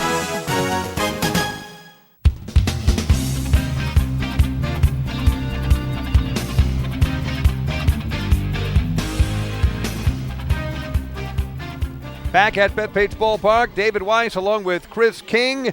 The Long Island Ducks down to their final 3 outs, but first they've got to dispatch the Sugarland Skeeters here in the top of the 9th, give themselves a chance. Ducks trailing 5-3 here at Bethpage Ballpark in game number 4. Make that game number 3 of the Atlantic League Championship Series, trying to force a game 4 tomorrow night here at Bethpage Ballpark. Emilio Diaz, who normally sees action in the 8th inning, but trailing 5-3. It is Kevin Baez calling on Diaz to pitch here in the 9th. Emilio Diaz replacing Zach Treese, who worked a perfect 8th inning. Treese replaced Kreider, who replaced the starter Nick Struck, who gave up 5 runs in this game, and the Ducks find themselves trailing 5-3. What a job, though, by Zach Treese, David. A 1-2-3 eighth. He did it on a ground out, a strikeout, on a fly out, and made quick work of the Skeeters. And now Amalio Diaz will try to do the same for Diaz. He pitched in games 1, 3, 4, and 5 against Somerset. Also appeared in game 2 of this series, so his 6th playoff appearance. That leads all Duck pitchers. So he'll be facing numbers 6, 7, and 8 in the Sugarland order, with his mission to get rid of the Skeeters as quickly as possible and have the Ducks come up with a chance to come from behind and extend this series. Lance Zawatsky, who is 1 for 3 in this game, but that one hit was a big one. In the 4th inning, a 2-run double. Batting from the left side against the righty Diaz, who misses outside. 1 ball and no strike. Zawatsky also hit into a 3-6-1 double play way back in the 2nd inning and has struck out as well. Diaz pitching from the stretch. In on the grass, third base, Cody Puckett guarding against a possible bunt. Fastball outside corner, hits it, 1 ball, 1 strike. Well, for the Ducks in the bottom of the frame, David, Mike Dowd, Anthony Vega, Phelan Lentini, 8, 9, and 1 are scheduled to hit against, I'm sure, Derek Loop. You would think so. 1-1 the count. Coming set, Diaz. Pitch on the way. Big home run cut by Zawatsky and misses. 1 ball and 2 strikes. But an important inning here for Diaz to keep it at 2, David. We talked about a bloop and a blast is what it'll take to tie the game if the deficit is 2. And certainly they don't want to be down any more than a pair with their season on the line. So many Duck fans turning out on a day that has been windy, moist, and raw. Quackerjack imploring the fans to keep cheering, and that's what they're doing. 1-2 pitch is on the way. Foul straight back. Another big swipe by Zawatsky. Just missed on it. 1 ball, 2 strikes. We say hi to all the Skeeter fans at a viewing party tonight, David, at the Pub Fountains down in Stafford, Texas, just outside the ballpark area there. So we know they are locked in tonight on our broadcast. We thank them for tuning in as well. They are on pins, needles, edges of their seats, coming this close to their first title. Next pitch on the way is outside. Fastball from Diaz. The count now evens at 2 balls and 2 strikes. Quite a different feeling. The Ducks clinging to hope. Yep. And the Skeeters just counting the moments here, taking it 1 pitch at a time, 1 out at a time, knowing they are 3 outs away. 2-2 count. Diaz, his pitch to Zawatsky is off the plate. Count now full at 3-2. Last thing he wants to do is walk the leadoff man here.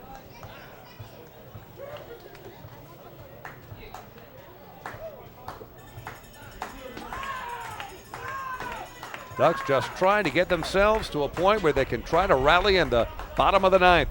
3-2 pitch on the way. Fouled again.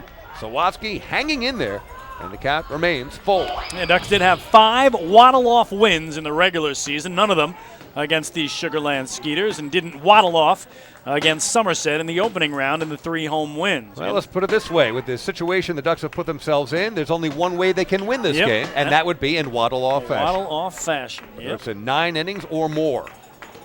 Coming set, Diaz. Once again, the payoff pitch to Zawatsky, and he hits it in the air. Is this one playable? Nope. Out of play again. The Sugarland shortstop really hanging in there and making Amalio Diaz work. Count remains full. Zawatsky to be followed by Wilfredo Rodriguez and then Jeff Dominguez. Here in the top of the 9th, Sugarland leading by 2, 5-3, and trying to add to that lead here. Payoff pitch again on the way, and that's smack. Deep right field. Phelan Lentini is going back. He's looking at it, and it twists foul. Oh, wow. By about 10 to 15 feet. That thing looked fair all the way. Again, we can't tell what the wind is doing. It's been really blowing in circles here tonight, and I'm not sure how that thing didn't stay fair. And Zawatsky is upset, David. The problem is the ball was so high above the top of the foul pole that it was a call and a judgment made by first base umpire Richard Katz. Now, with that wind doing, as you said, everything, it's tough to tell how it affected that absolute crush off the bat of Zawatsky, but he thought he kept it inside the imaginary line that extends above the top of the right field foul pole, 325 feet away. But first base umpire Richard Katz had a great look at it and immediately pointed to foul territory. And again, the home plate umpire is looking straight down the line. Yep. We have an angle that probably isn't the best, but it did look foul by no more than about 15 feet to us. Just mashed, though. Absolutely mashed. Got all of it, and that's what you need to do to hit it out on a night like this. So, again, the payoff pitch on the way from Diaz to Zawatsky, and there's a tapper, and this one will stay in the park. Ruben Gotay at second base, over to Tyler Colvin at first. Finally, Zawatsky is retired, one down. And now he gives it again to umpire Richard Katz, and here comes Gary Gaetti to try to save his shortstop. You got to give a cool head here, David. I know he's upset the call didn't go his way, but you're talking about 3 outs away from a championship, and you certainly want your shortstop out there for the bottom of the 9th inning. As with so many managers, Gary Gaetti doubles as the third base coach, and as Zawatsky was questioning that no home run foul call, Gaetti, if he was arguing, he was arguing long distance. He never came over. He never walked over to argue in the face of the home plate umpire, Tom Gandolfo Jr. Wilfredo Rodriguez takes a strike outside corner. It's 0-1. Righty-righty matchup here. Rodriguez with the open stance. He is 1 for 3 tonight, struck out twice. He has singled and scored a run. He was the first to score in that big 3-run 7th inning for the Sugar Land Skeeters. There were 4 consecutive singles, and Rodriguez had the first of those 4. As he fouls it out of play, it's 0-2 to Rodriguez. 4 straight one-out singles to spell the end of the night for Nick Struck. And all hit hard off Nick. 0-2 pitch on the way, and that hits Wilfredo Rodriguez. He turned away from it. Looked like it hit him near the hip, maybe near the number 5 on his back. There has been some tension here. We did have dugouts clear from Sugarland running over to the Ducks dugout much earlier in this game. We really didn't know what precipitated that. But believe me, David, that's the last thing Amalio Diaz wants to do in a 2-run game in the 9th inning with the Ducks' season on the line. Absolutely. But in a situation like that, you wonder if something might flare up again. Apparently it won't, thankfully. And Jeff Dominguez, batting from the left side, comes to the plate with 1 on, 1 out. Ducks trailing by 2. They don't want the deficit to grow any larger. Dominguez is 1 for 3 tonight, a single with a run scored in that 3-run 7th. And the fastball missing outside. 1 ball and no strikes to Dominguez, the left fielder for Sugarland.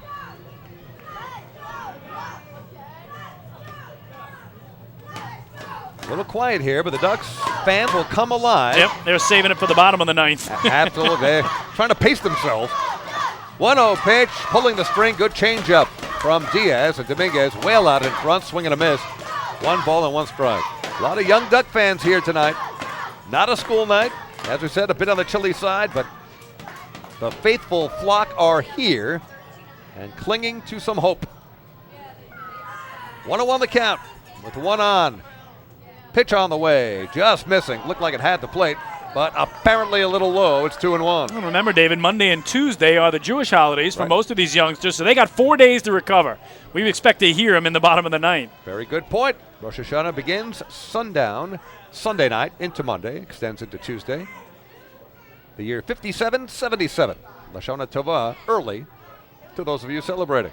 And the next pitch downstairs. 3-1 to Jeff Dominguez. As a matter of fact, while I'm thinking about it, Tikiya. Thank you. That's what you'll hear in Temple. That's the shofar call. Thank you very much for explaining. There you got it. I'll be as educational as I can here on the air. 3-1 the count to Dominguez. Pitch on the way, swing and a miss. Another good change from Diaz. So the count now full with 1 down. And with a 2-run lead, what does Gaetti do? Does he put Rodriguez in motion? I don't think so, David. He's the catcher, not fleet of foot. You don't want to end the inning here and strike him out, throw him out. I don't think he's going anywhere. I would tend to agree. Very short lead at first base as well. Payoff pitch from Diaz to Dominguez is on the way, and he fouls it. At the plate, little nubber just stays alive, and the count remains full at 3-2 with 1 down, 1 on, top of the 9th. Ducks trailing 5-3 in a game they have to win or the season is done. This is Game 3 of the Atlantic League Championship Series. The Ducks losing both games in Sugarland. Need to come from behind here tonight. Coming set Diaz. Again, the payoff pitch is on the way, and there's a ground ball to the right side. Foul. Another long at-bat, similar to the one against Lance Zawatsky a couple of batters ago. the great playoff for Jeff Dominguez. We mentioned that 444 playoff average, leading all players that are still alive on either the Ducks or Skeeters in the Atlantic League. So he is really making Diaz work here for the out. Looking in for the sign, Diaz gets it from catcher Mike Dowd.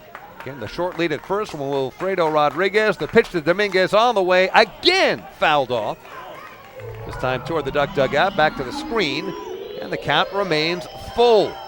It's one of those bats you look back to. If Diaz gets him, you say that was a huge out. If he wins the battle, suddenly you got 2 men on and only 1 out after he hit Rodriguez with 1 away. Imperative for the Ducks not to give up anything more here in the top of the 9th. Again, coming set Diaz. Again, the payoff pitch to Dominguez. Had the play just a little low. Dowd thought that was strike 3. But that is a walk given up to Jeff Dominguez, and now 2 on with 1 out. So on a hit batter and a base on balls, the Skeeters trying to push across a few more insurance runs here in the top of the 9th. Will turn to their 9-hitter, Juan Martinez, who has grounded into a double play in the 5th, but also delivered an RBI single in the 7th. I believe that's only the 2nd walk given up by Duck pitching tonight after Nick Struck walked the leadoff man. Yep. Josh Prince back on the top of the 1st. Juan Martinez at the plate. 2 on, 1 out. Checking the runners. Diaz, pitch on the way. Smoke down the left field line, but that's going to curve foul by plenty. Martinez got a good piece of that. Hit a moonshot, but was way out in front, 0-1. He did have a big 2-run homer in the bottom of the 4th of Game 1 down in Texas on Tuesday night. That gave Sugar Land the 4-1 lead. So, David, he's proven he can go yard. Even at number 9 in the order. He is 1 for 3 tonight. Singled in a run in that 7th inning in which Sugar Land scored 3. 2 on, 1 out, 0-1 pitch on the way. Hit in the air. Is that one playable? Nope. That's back into the stands. Anything hit up in the air has been confusing for all involved, including us here in the booth. You don't know where it's going to land. Wind has been whipping around in a circle all night long. A good start, though, for Diaz here at 0-2 now to Martinez.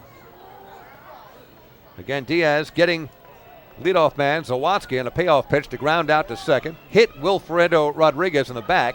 Jeff Dominguez working out a walk.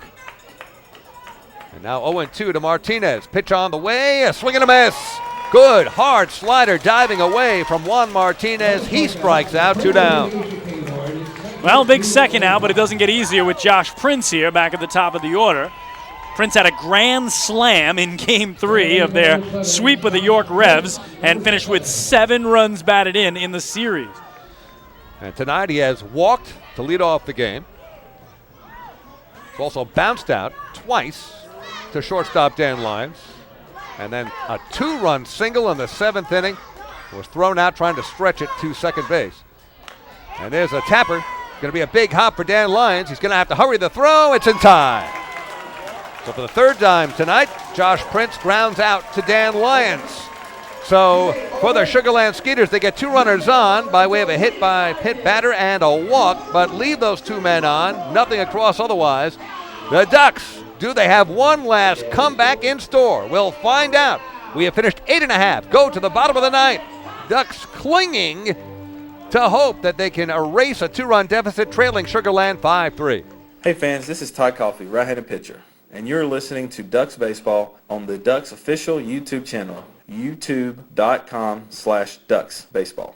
James Simmons is going back. He is looking up, and on in the park night, that one is gone and reaches a kennel in Central Islip. That was another home run for the Ducks. And Duck fans, what's more fun than a home run that helps the Ducks win a game? How about a homer that helps the community win? Chappie's Funeral Home and the Long Island Ducks have once again teamed up for the Chappie's Home Run Challenge. If the Ducks hit 100 homers this season, Chappie's Funeral Home will donate $5,000 to the Quackerjack Foundation. So every time a Ducks hitter goes deep this season, watch for the Chappie's Challenge home run count on the scoreboard. And if we reach 100, we're all a winner. Chappie's Funeral Home, where caring for others is a family tradition. Can't get enough of the Long Island Ducks? Well, now you can get even more inside info on your favorite hometown team through Facebook and Twitter. The Ducks are constantly updating fans through social media with scores, transactions, ballpark promotions, and much more. You can even win great prizes. All you'll need to do is make a free account on Facebook and Twitter, and then visit us at facebook.com/LIDucks and twitter.com/LIDucks. Think you're Long Island's biggest Ducks fan? Get connected now.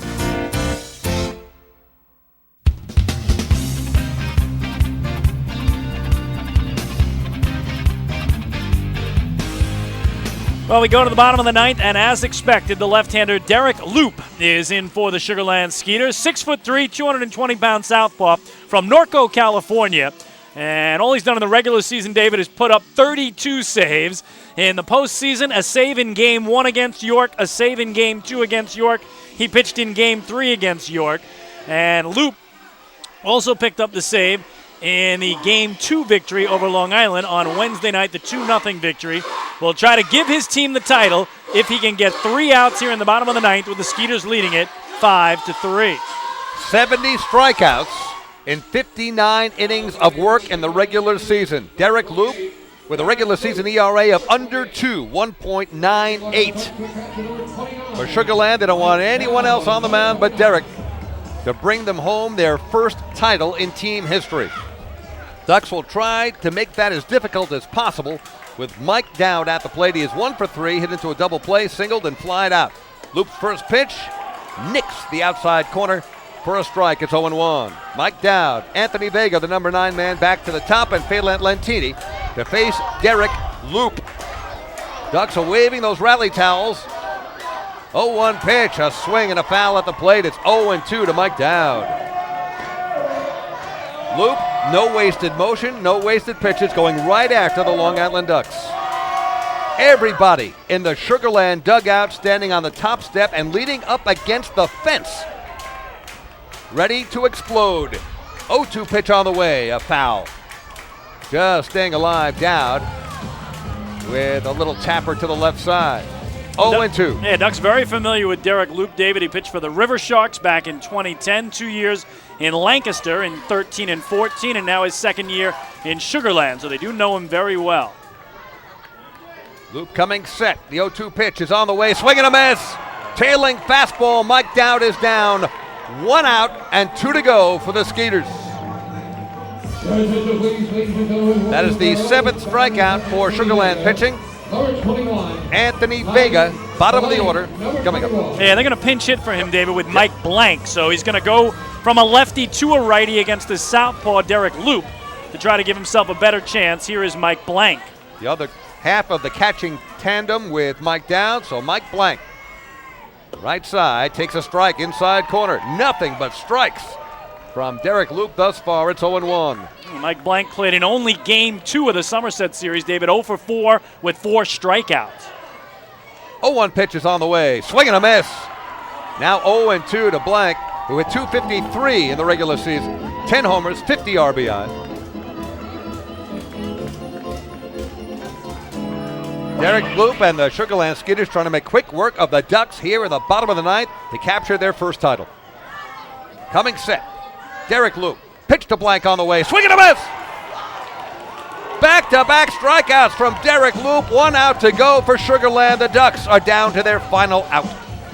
Well, Derek Loop is making it look easy, but this will not be easy. Phelan Lentini, perhaps the co-MVP of the Atlantic League this year, along with Jeremy Barfield. Lentini led off the bottom of the first with a walk, and would later be on the back end of a delayed double steal. Stole home for the Ducks' first run of the evening. He's also singled and scored a run later. He has scored twice tonight. 1 for 3 with that walk. First pitch misses. Derek Loop, human, misses the plate. 1-0. Back-to-back strikeouts to begin the ninth. The Sugarland Skeeters are 1 out away. 1-0 pitch to Lentini. Downstairs, 2 balls and no strikes. That last out always the toughest one to get. And again, Lentini's such a good eye, David. He is going to make Derek Loop work for every strike. Ducks trying to avoid watching the Skeeters celebrate on their home field.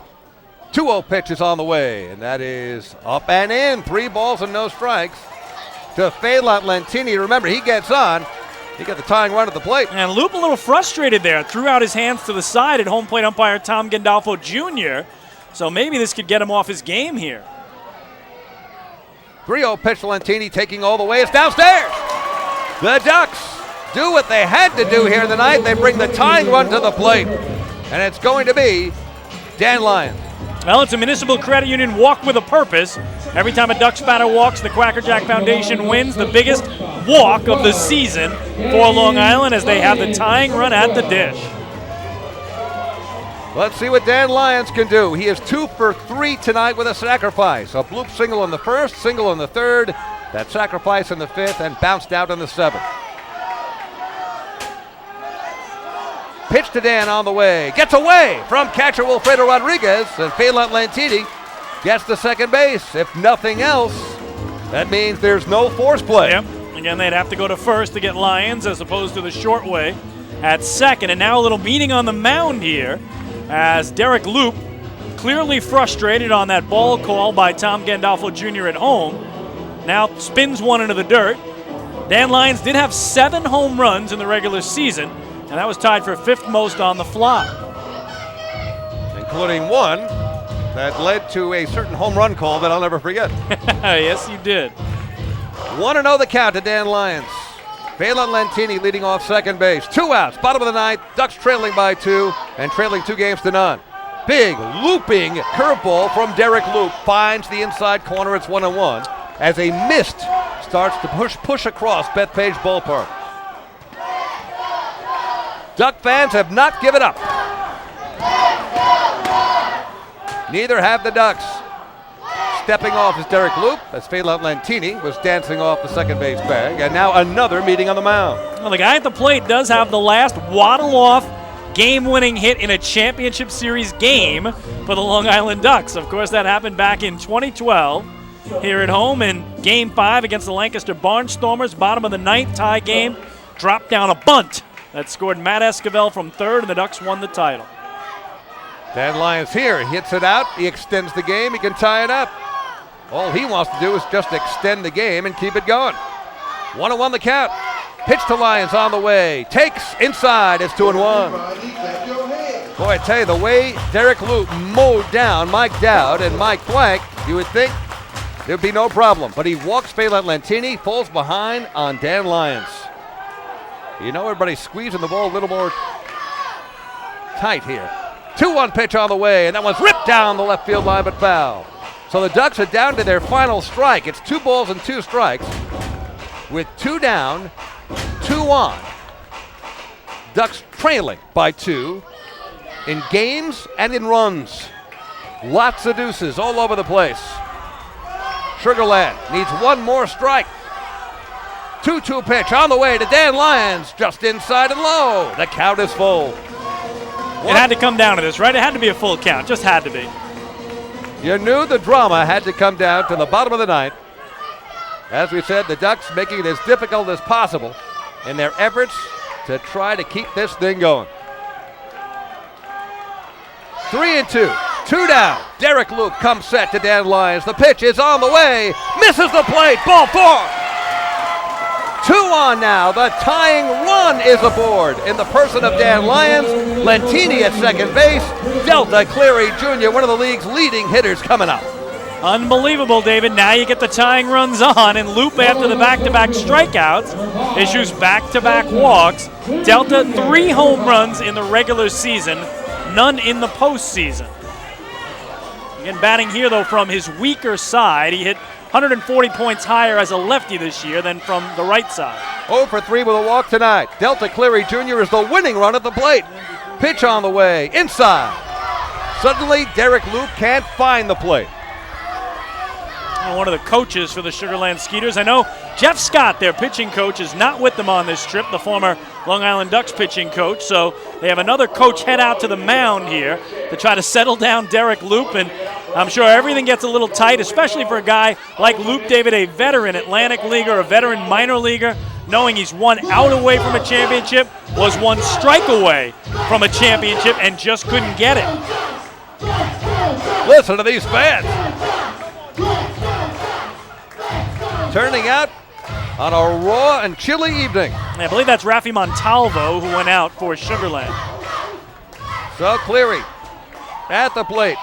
DC Jr. Open stance from the right side, the lefty. Derek Loop, 1-0 pitch. Hits the outside corner for a strike. It's 1-1. Cleary does have one waddle-off game-winning hit for the Ducks this year, June 19th against Lancaster. 2 on, 2 out. Bottom of the ninth, Ducks trailing by 2. 1-1 pitch on the way. Swing and a miss. Delta with a home run cut. And once again, the Ducks are down to their final strike. You called it, David. He was going for the fences, no doubt about it. Again, that mist swirling around Bethpage Ballpark right now as Derek Luke looks in for the sign from Wilfredo Rodriguez. He's got it. The 1-2 pitch is on the way, just missing the outside corner. Backdoor breaking ball. Derek Luke wanted it, but it's 2-2. Talk about trusting your eye with the season on the line. What a job by Delta. Let's do it again. 2 on, 2 out. Ducks trailing by 2. Delta Cleary Jr. at the plate. Pitch from Loop. Ground ball just fouled down the left field line. And it remains 2-2. And oh, by the way, Lou Ford on deck. Lou is looming. Yes. Chris, I'll tell you this. My heart's pounding. I can only imagine the fans in Sugarland listening to us right now. So we'll do it again. 2 balls, 2 strikes with 2 down. 2 on. Ducks trailing by 2 runs and trailing 2 games to none. The Skeeters are 1 strike away.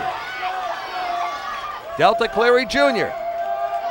Loops pitch on the way. Again a foul. Left side over near the Sugarland dugout where all of those inside the dugout are standing up against the railing. Ducks are up on the rail too, though, David. They got the adrenaline here. They know they've done this before, and a guy who had an unbelievable regular season at the dish. No matter what happens, this has been some season and some game. 2-2 pitch on the way to Delta Cleary Jr. Hits it in the air. This could do it. It's out near shortstop. Lance Sawatsky calling everybody off and makes the catch. The Skeeters sting the Ducks in 3 straight in the Atlantic League Championship Series. Skeeters are the champions of 2016.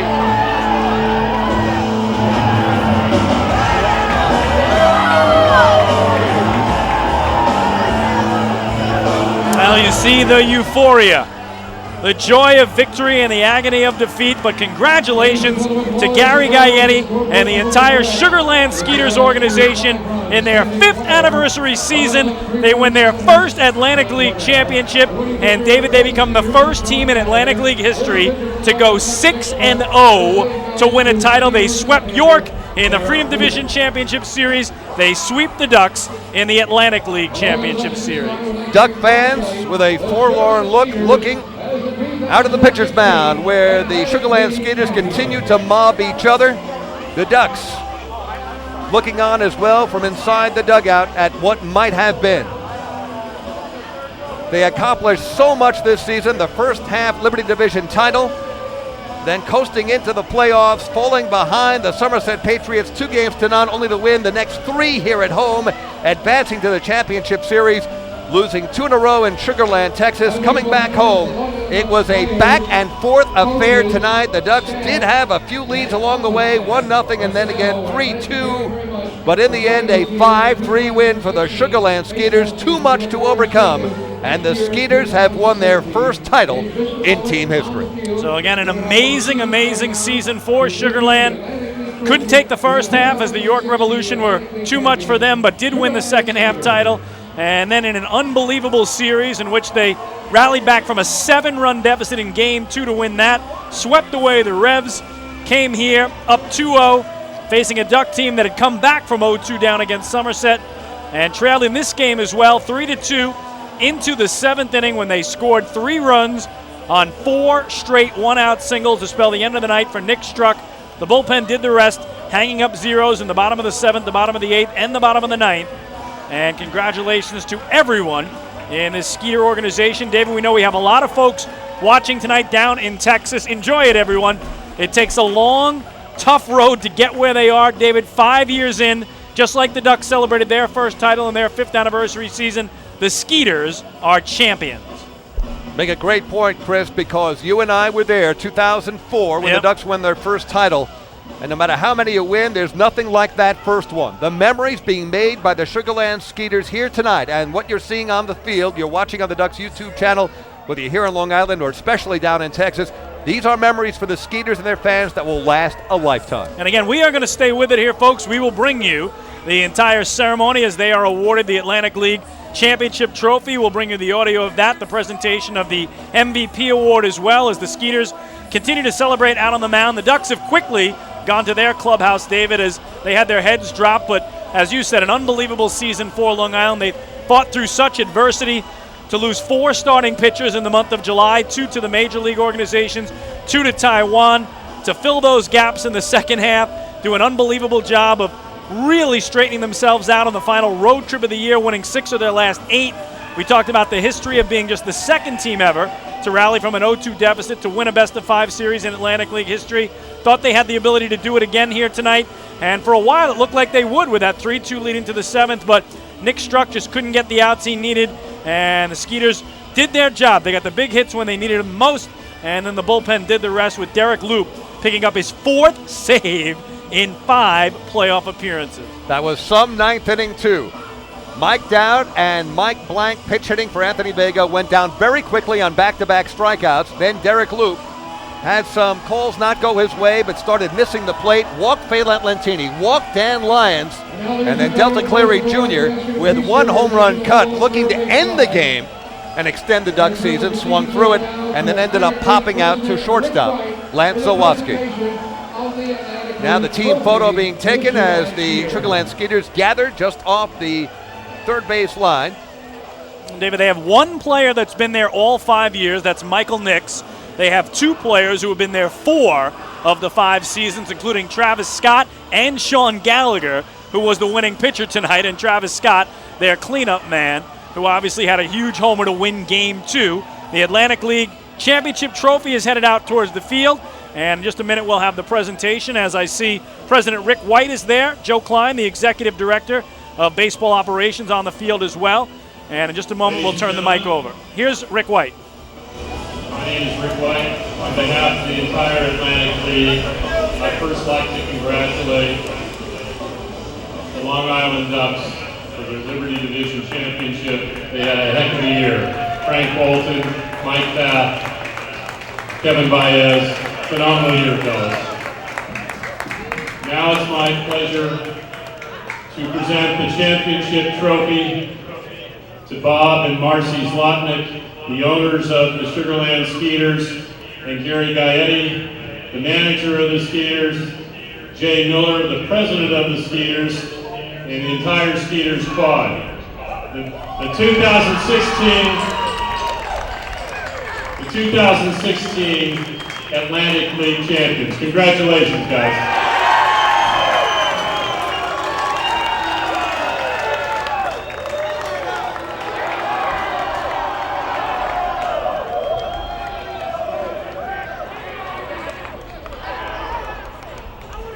David, this is the first time the Ducks have ever had to endure this. Yes. A championship being won on their field. One more piece of business. One more piece of business, guys. The championship series most valuable player is Juan Martinez, third baseman.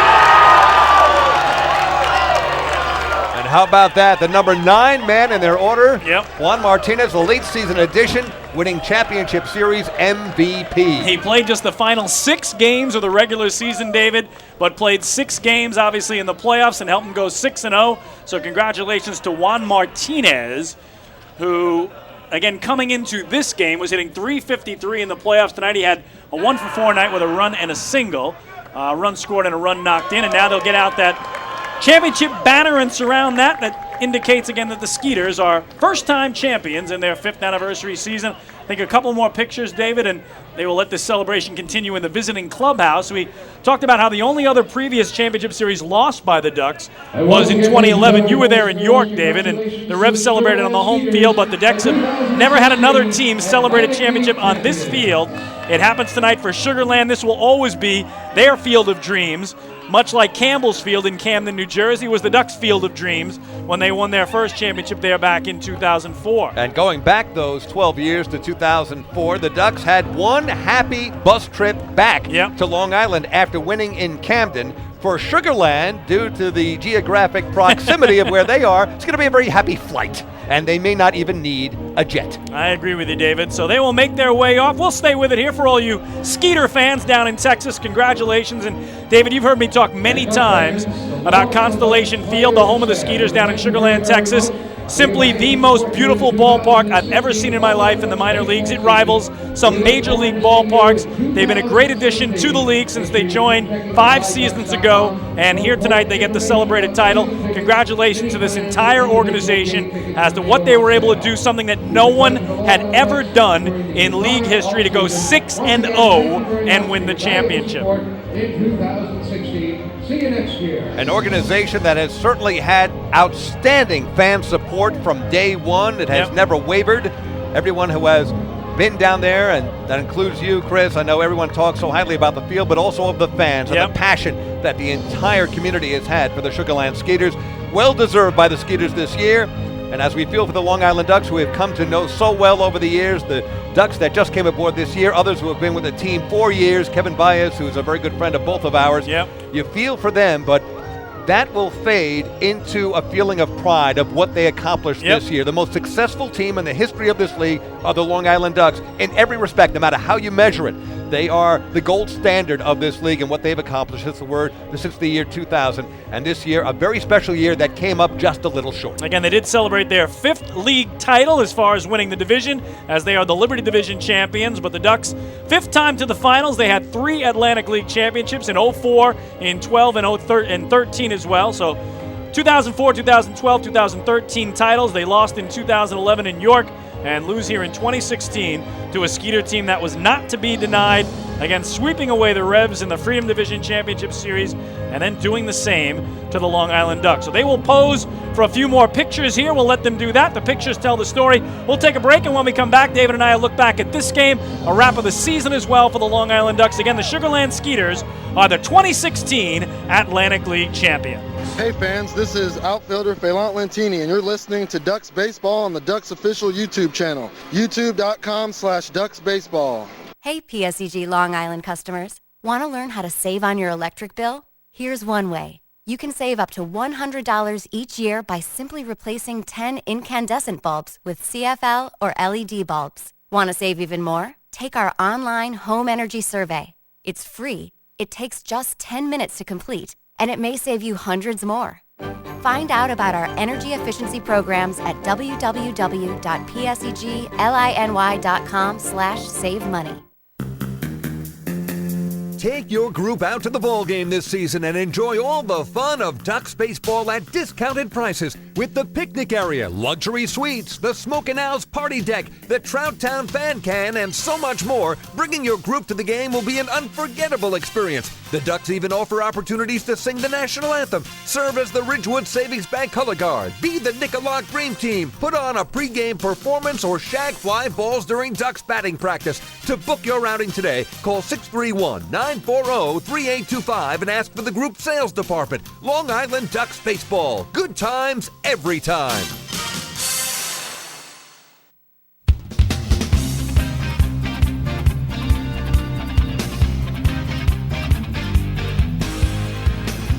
Chris King and David Wise back at Bethpage Ballpark in Central Islip, New York, where the Sugarland Skeeters are the 2016 Atlantic League champions in their 5th anniversary season. They will hoist the trophy for the first time in club history. The celebration continues on the field.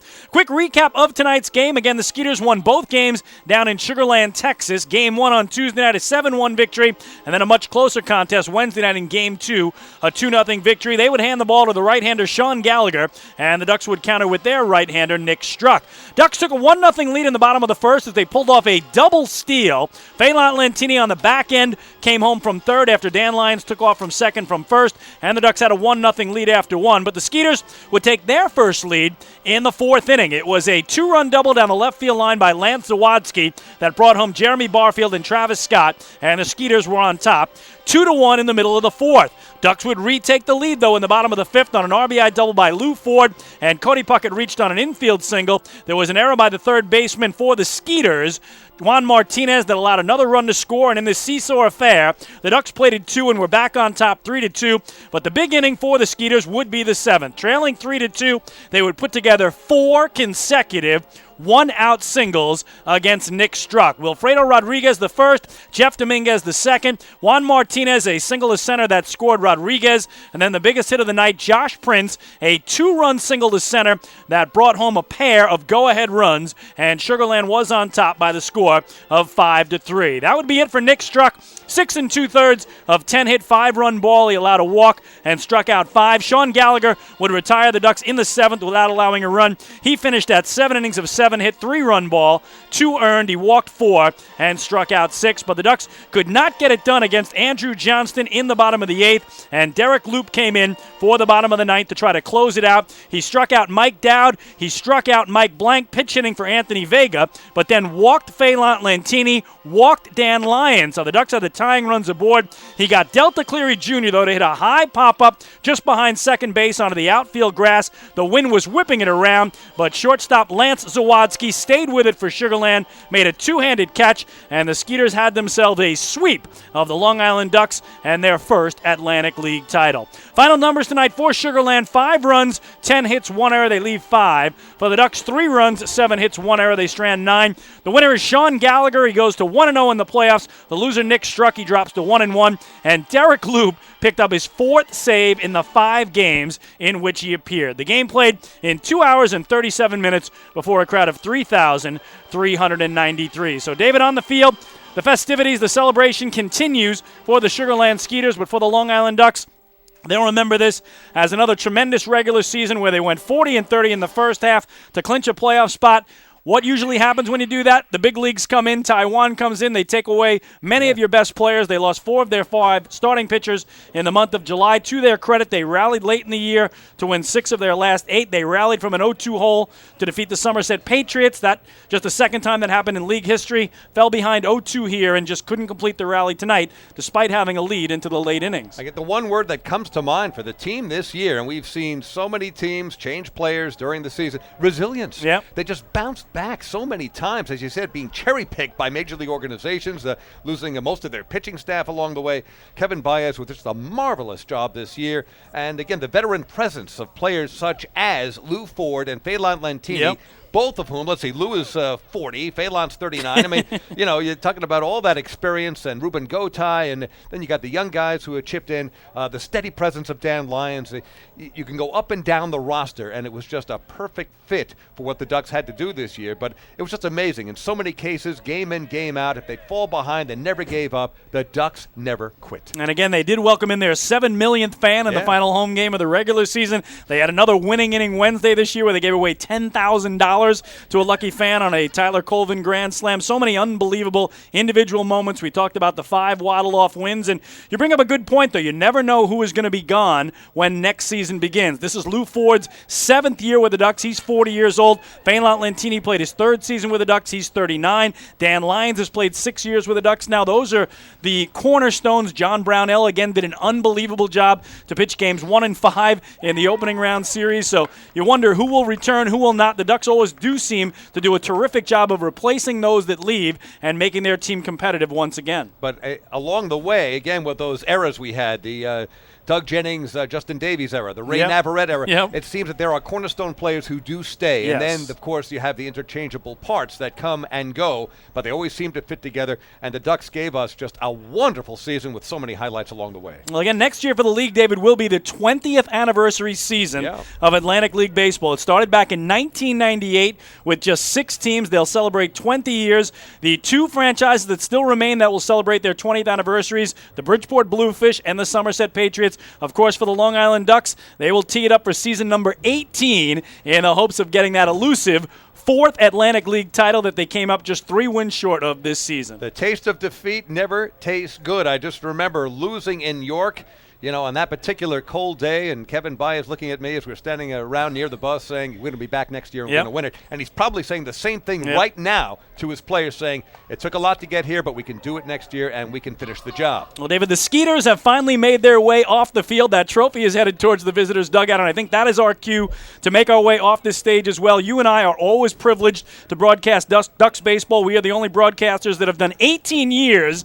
together. I don't know how we've lasted with each other for these 18 years, but I got to tell you, honestly, my friend, this is the most fun I think we've ever had this season together. You and I had our schedules align so frequently this year that we, rekindled that love that we have for each other in Ducks baseball. Absolutely. And to getting to do a championship game, we know the entire league is watching tonight, David, and just to be put on this stage and have, the responsibility of bringing a championship game to everybody that wanted to watch it tonight, we don't take that lightly. And my friend, again, I had more fun, I think, this season with you than I've ever had in the 17 years prior. Well, the longtime voice of the New York Islanders, everybody knows there's nobody best at any play-by-play, especially on the ice, but with baseball too. I mean, you and I have just such a great time. It's been a wonderful friendship on and off the field, in and out of the broadcast booth. But you're right, this has been the most fun ever. I think I bring out the best in you. You bring out the absolute most ridiculous in me.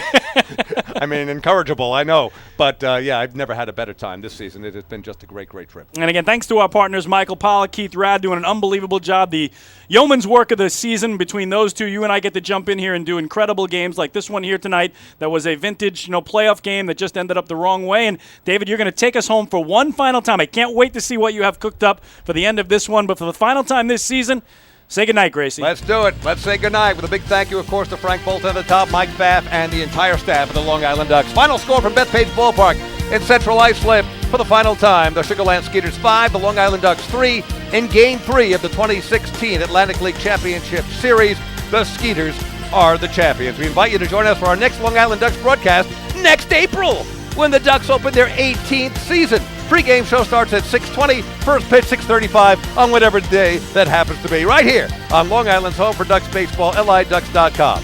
For Chris, it was fun, but this season is gone, King. I'm David. I still think the Ducks have a chance against the Skeeters tonight. Twice. I'm not giving up. Thanks for listening. Enjoy the rest of your fall and winter, and good night from the Duck Pond.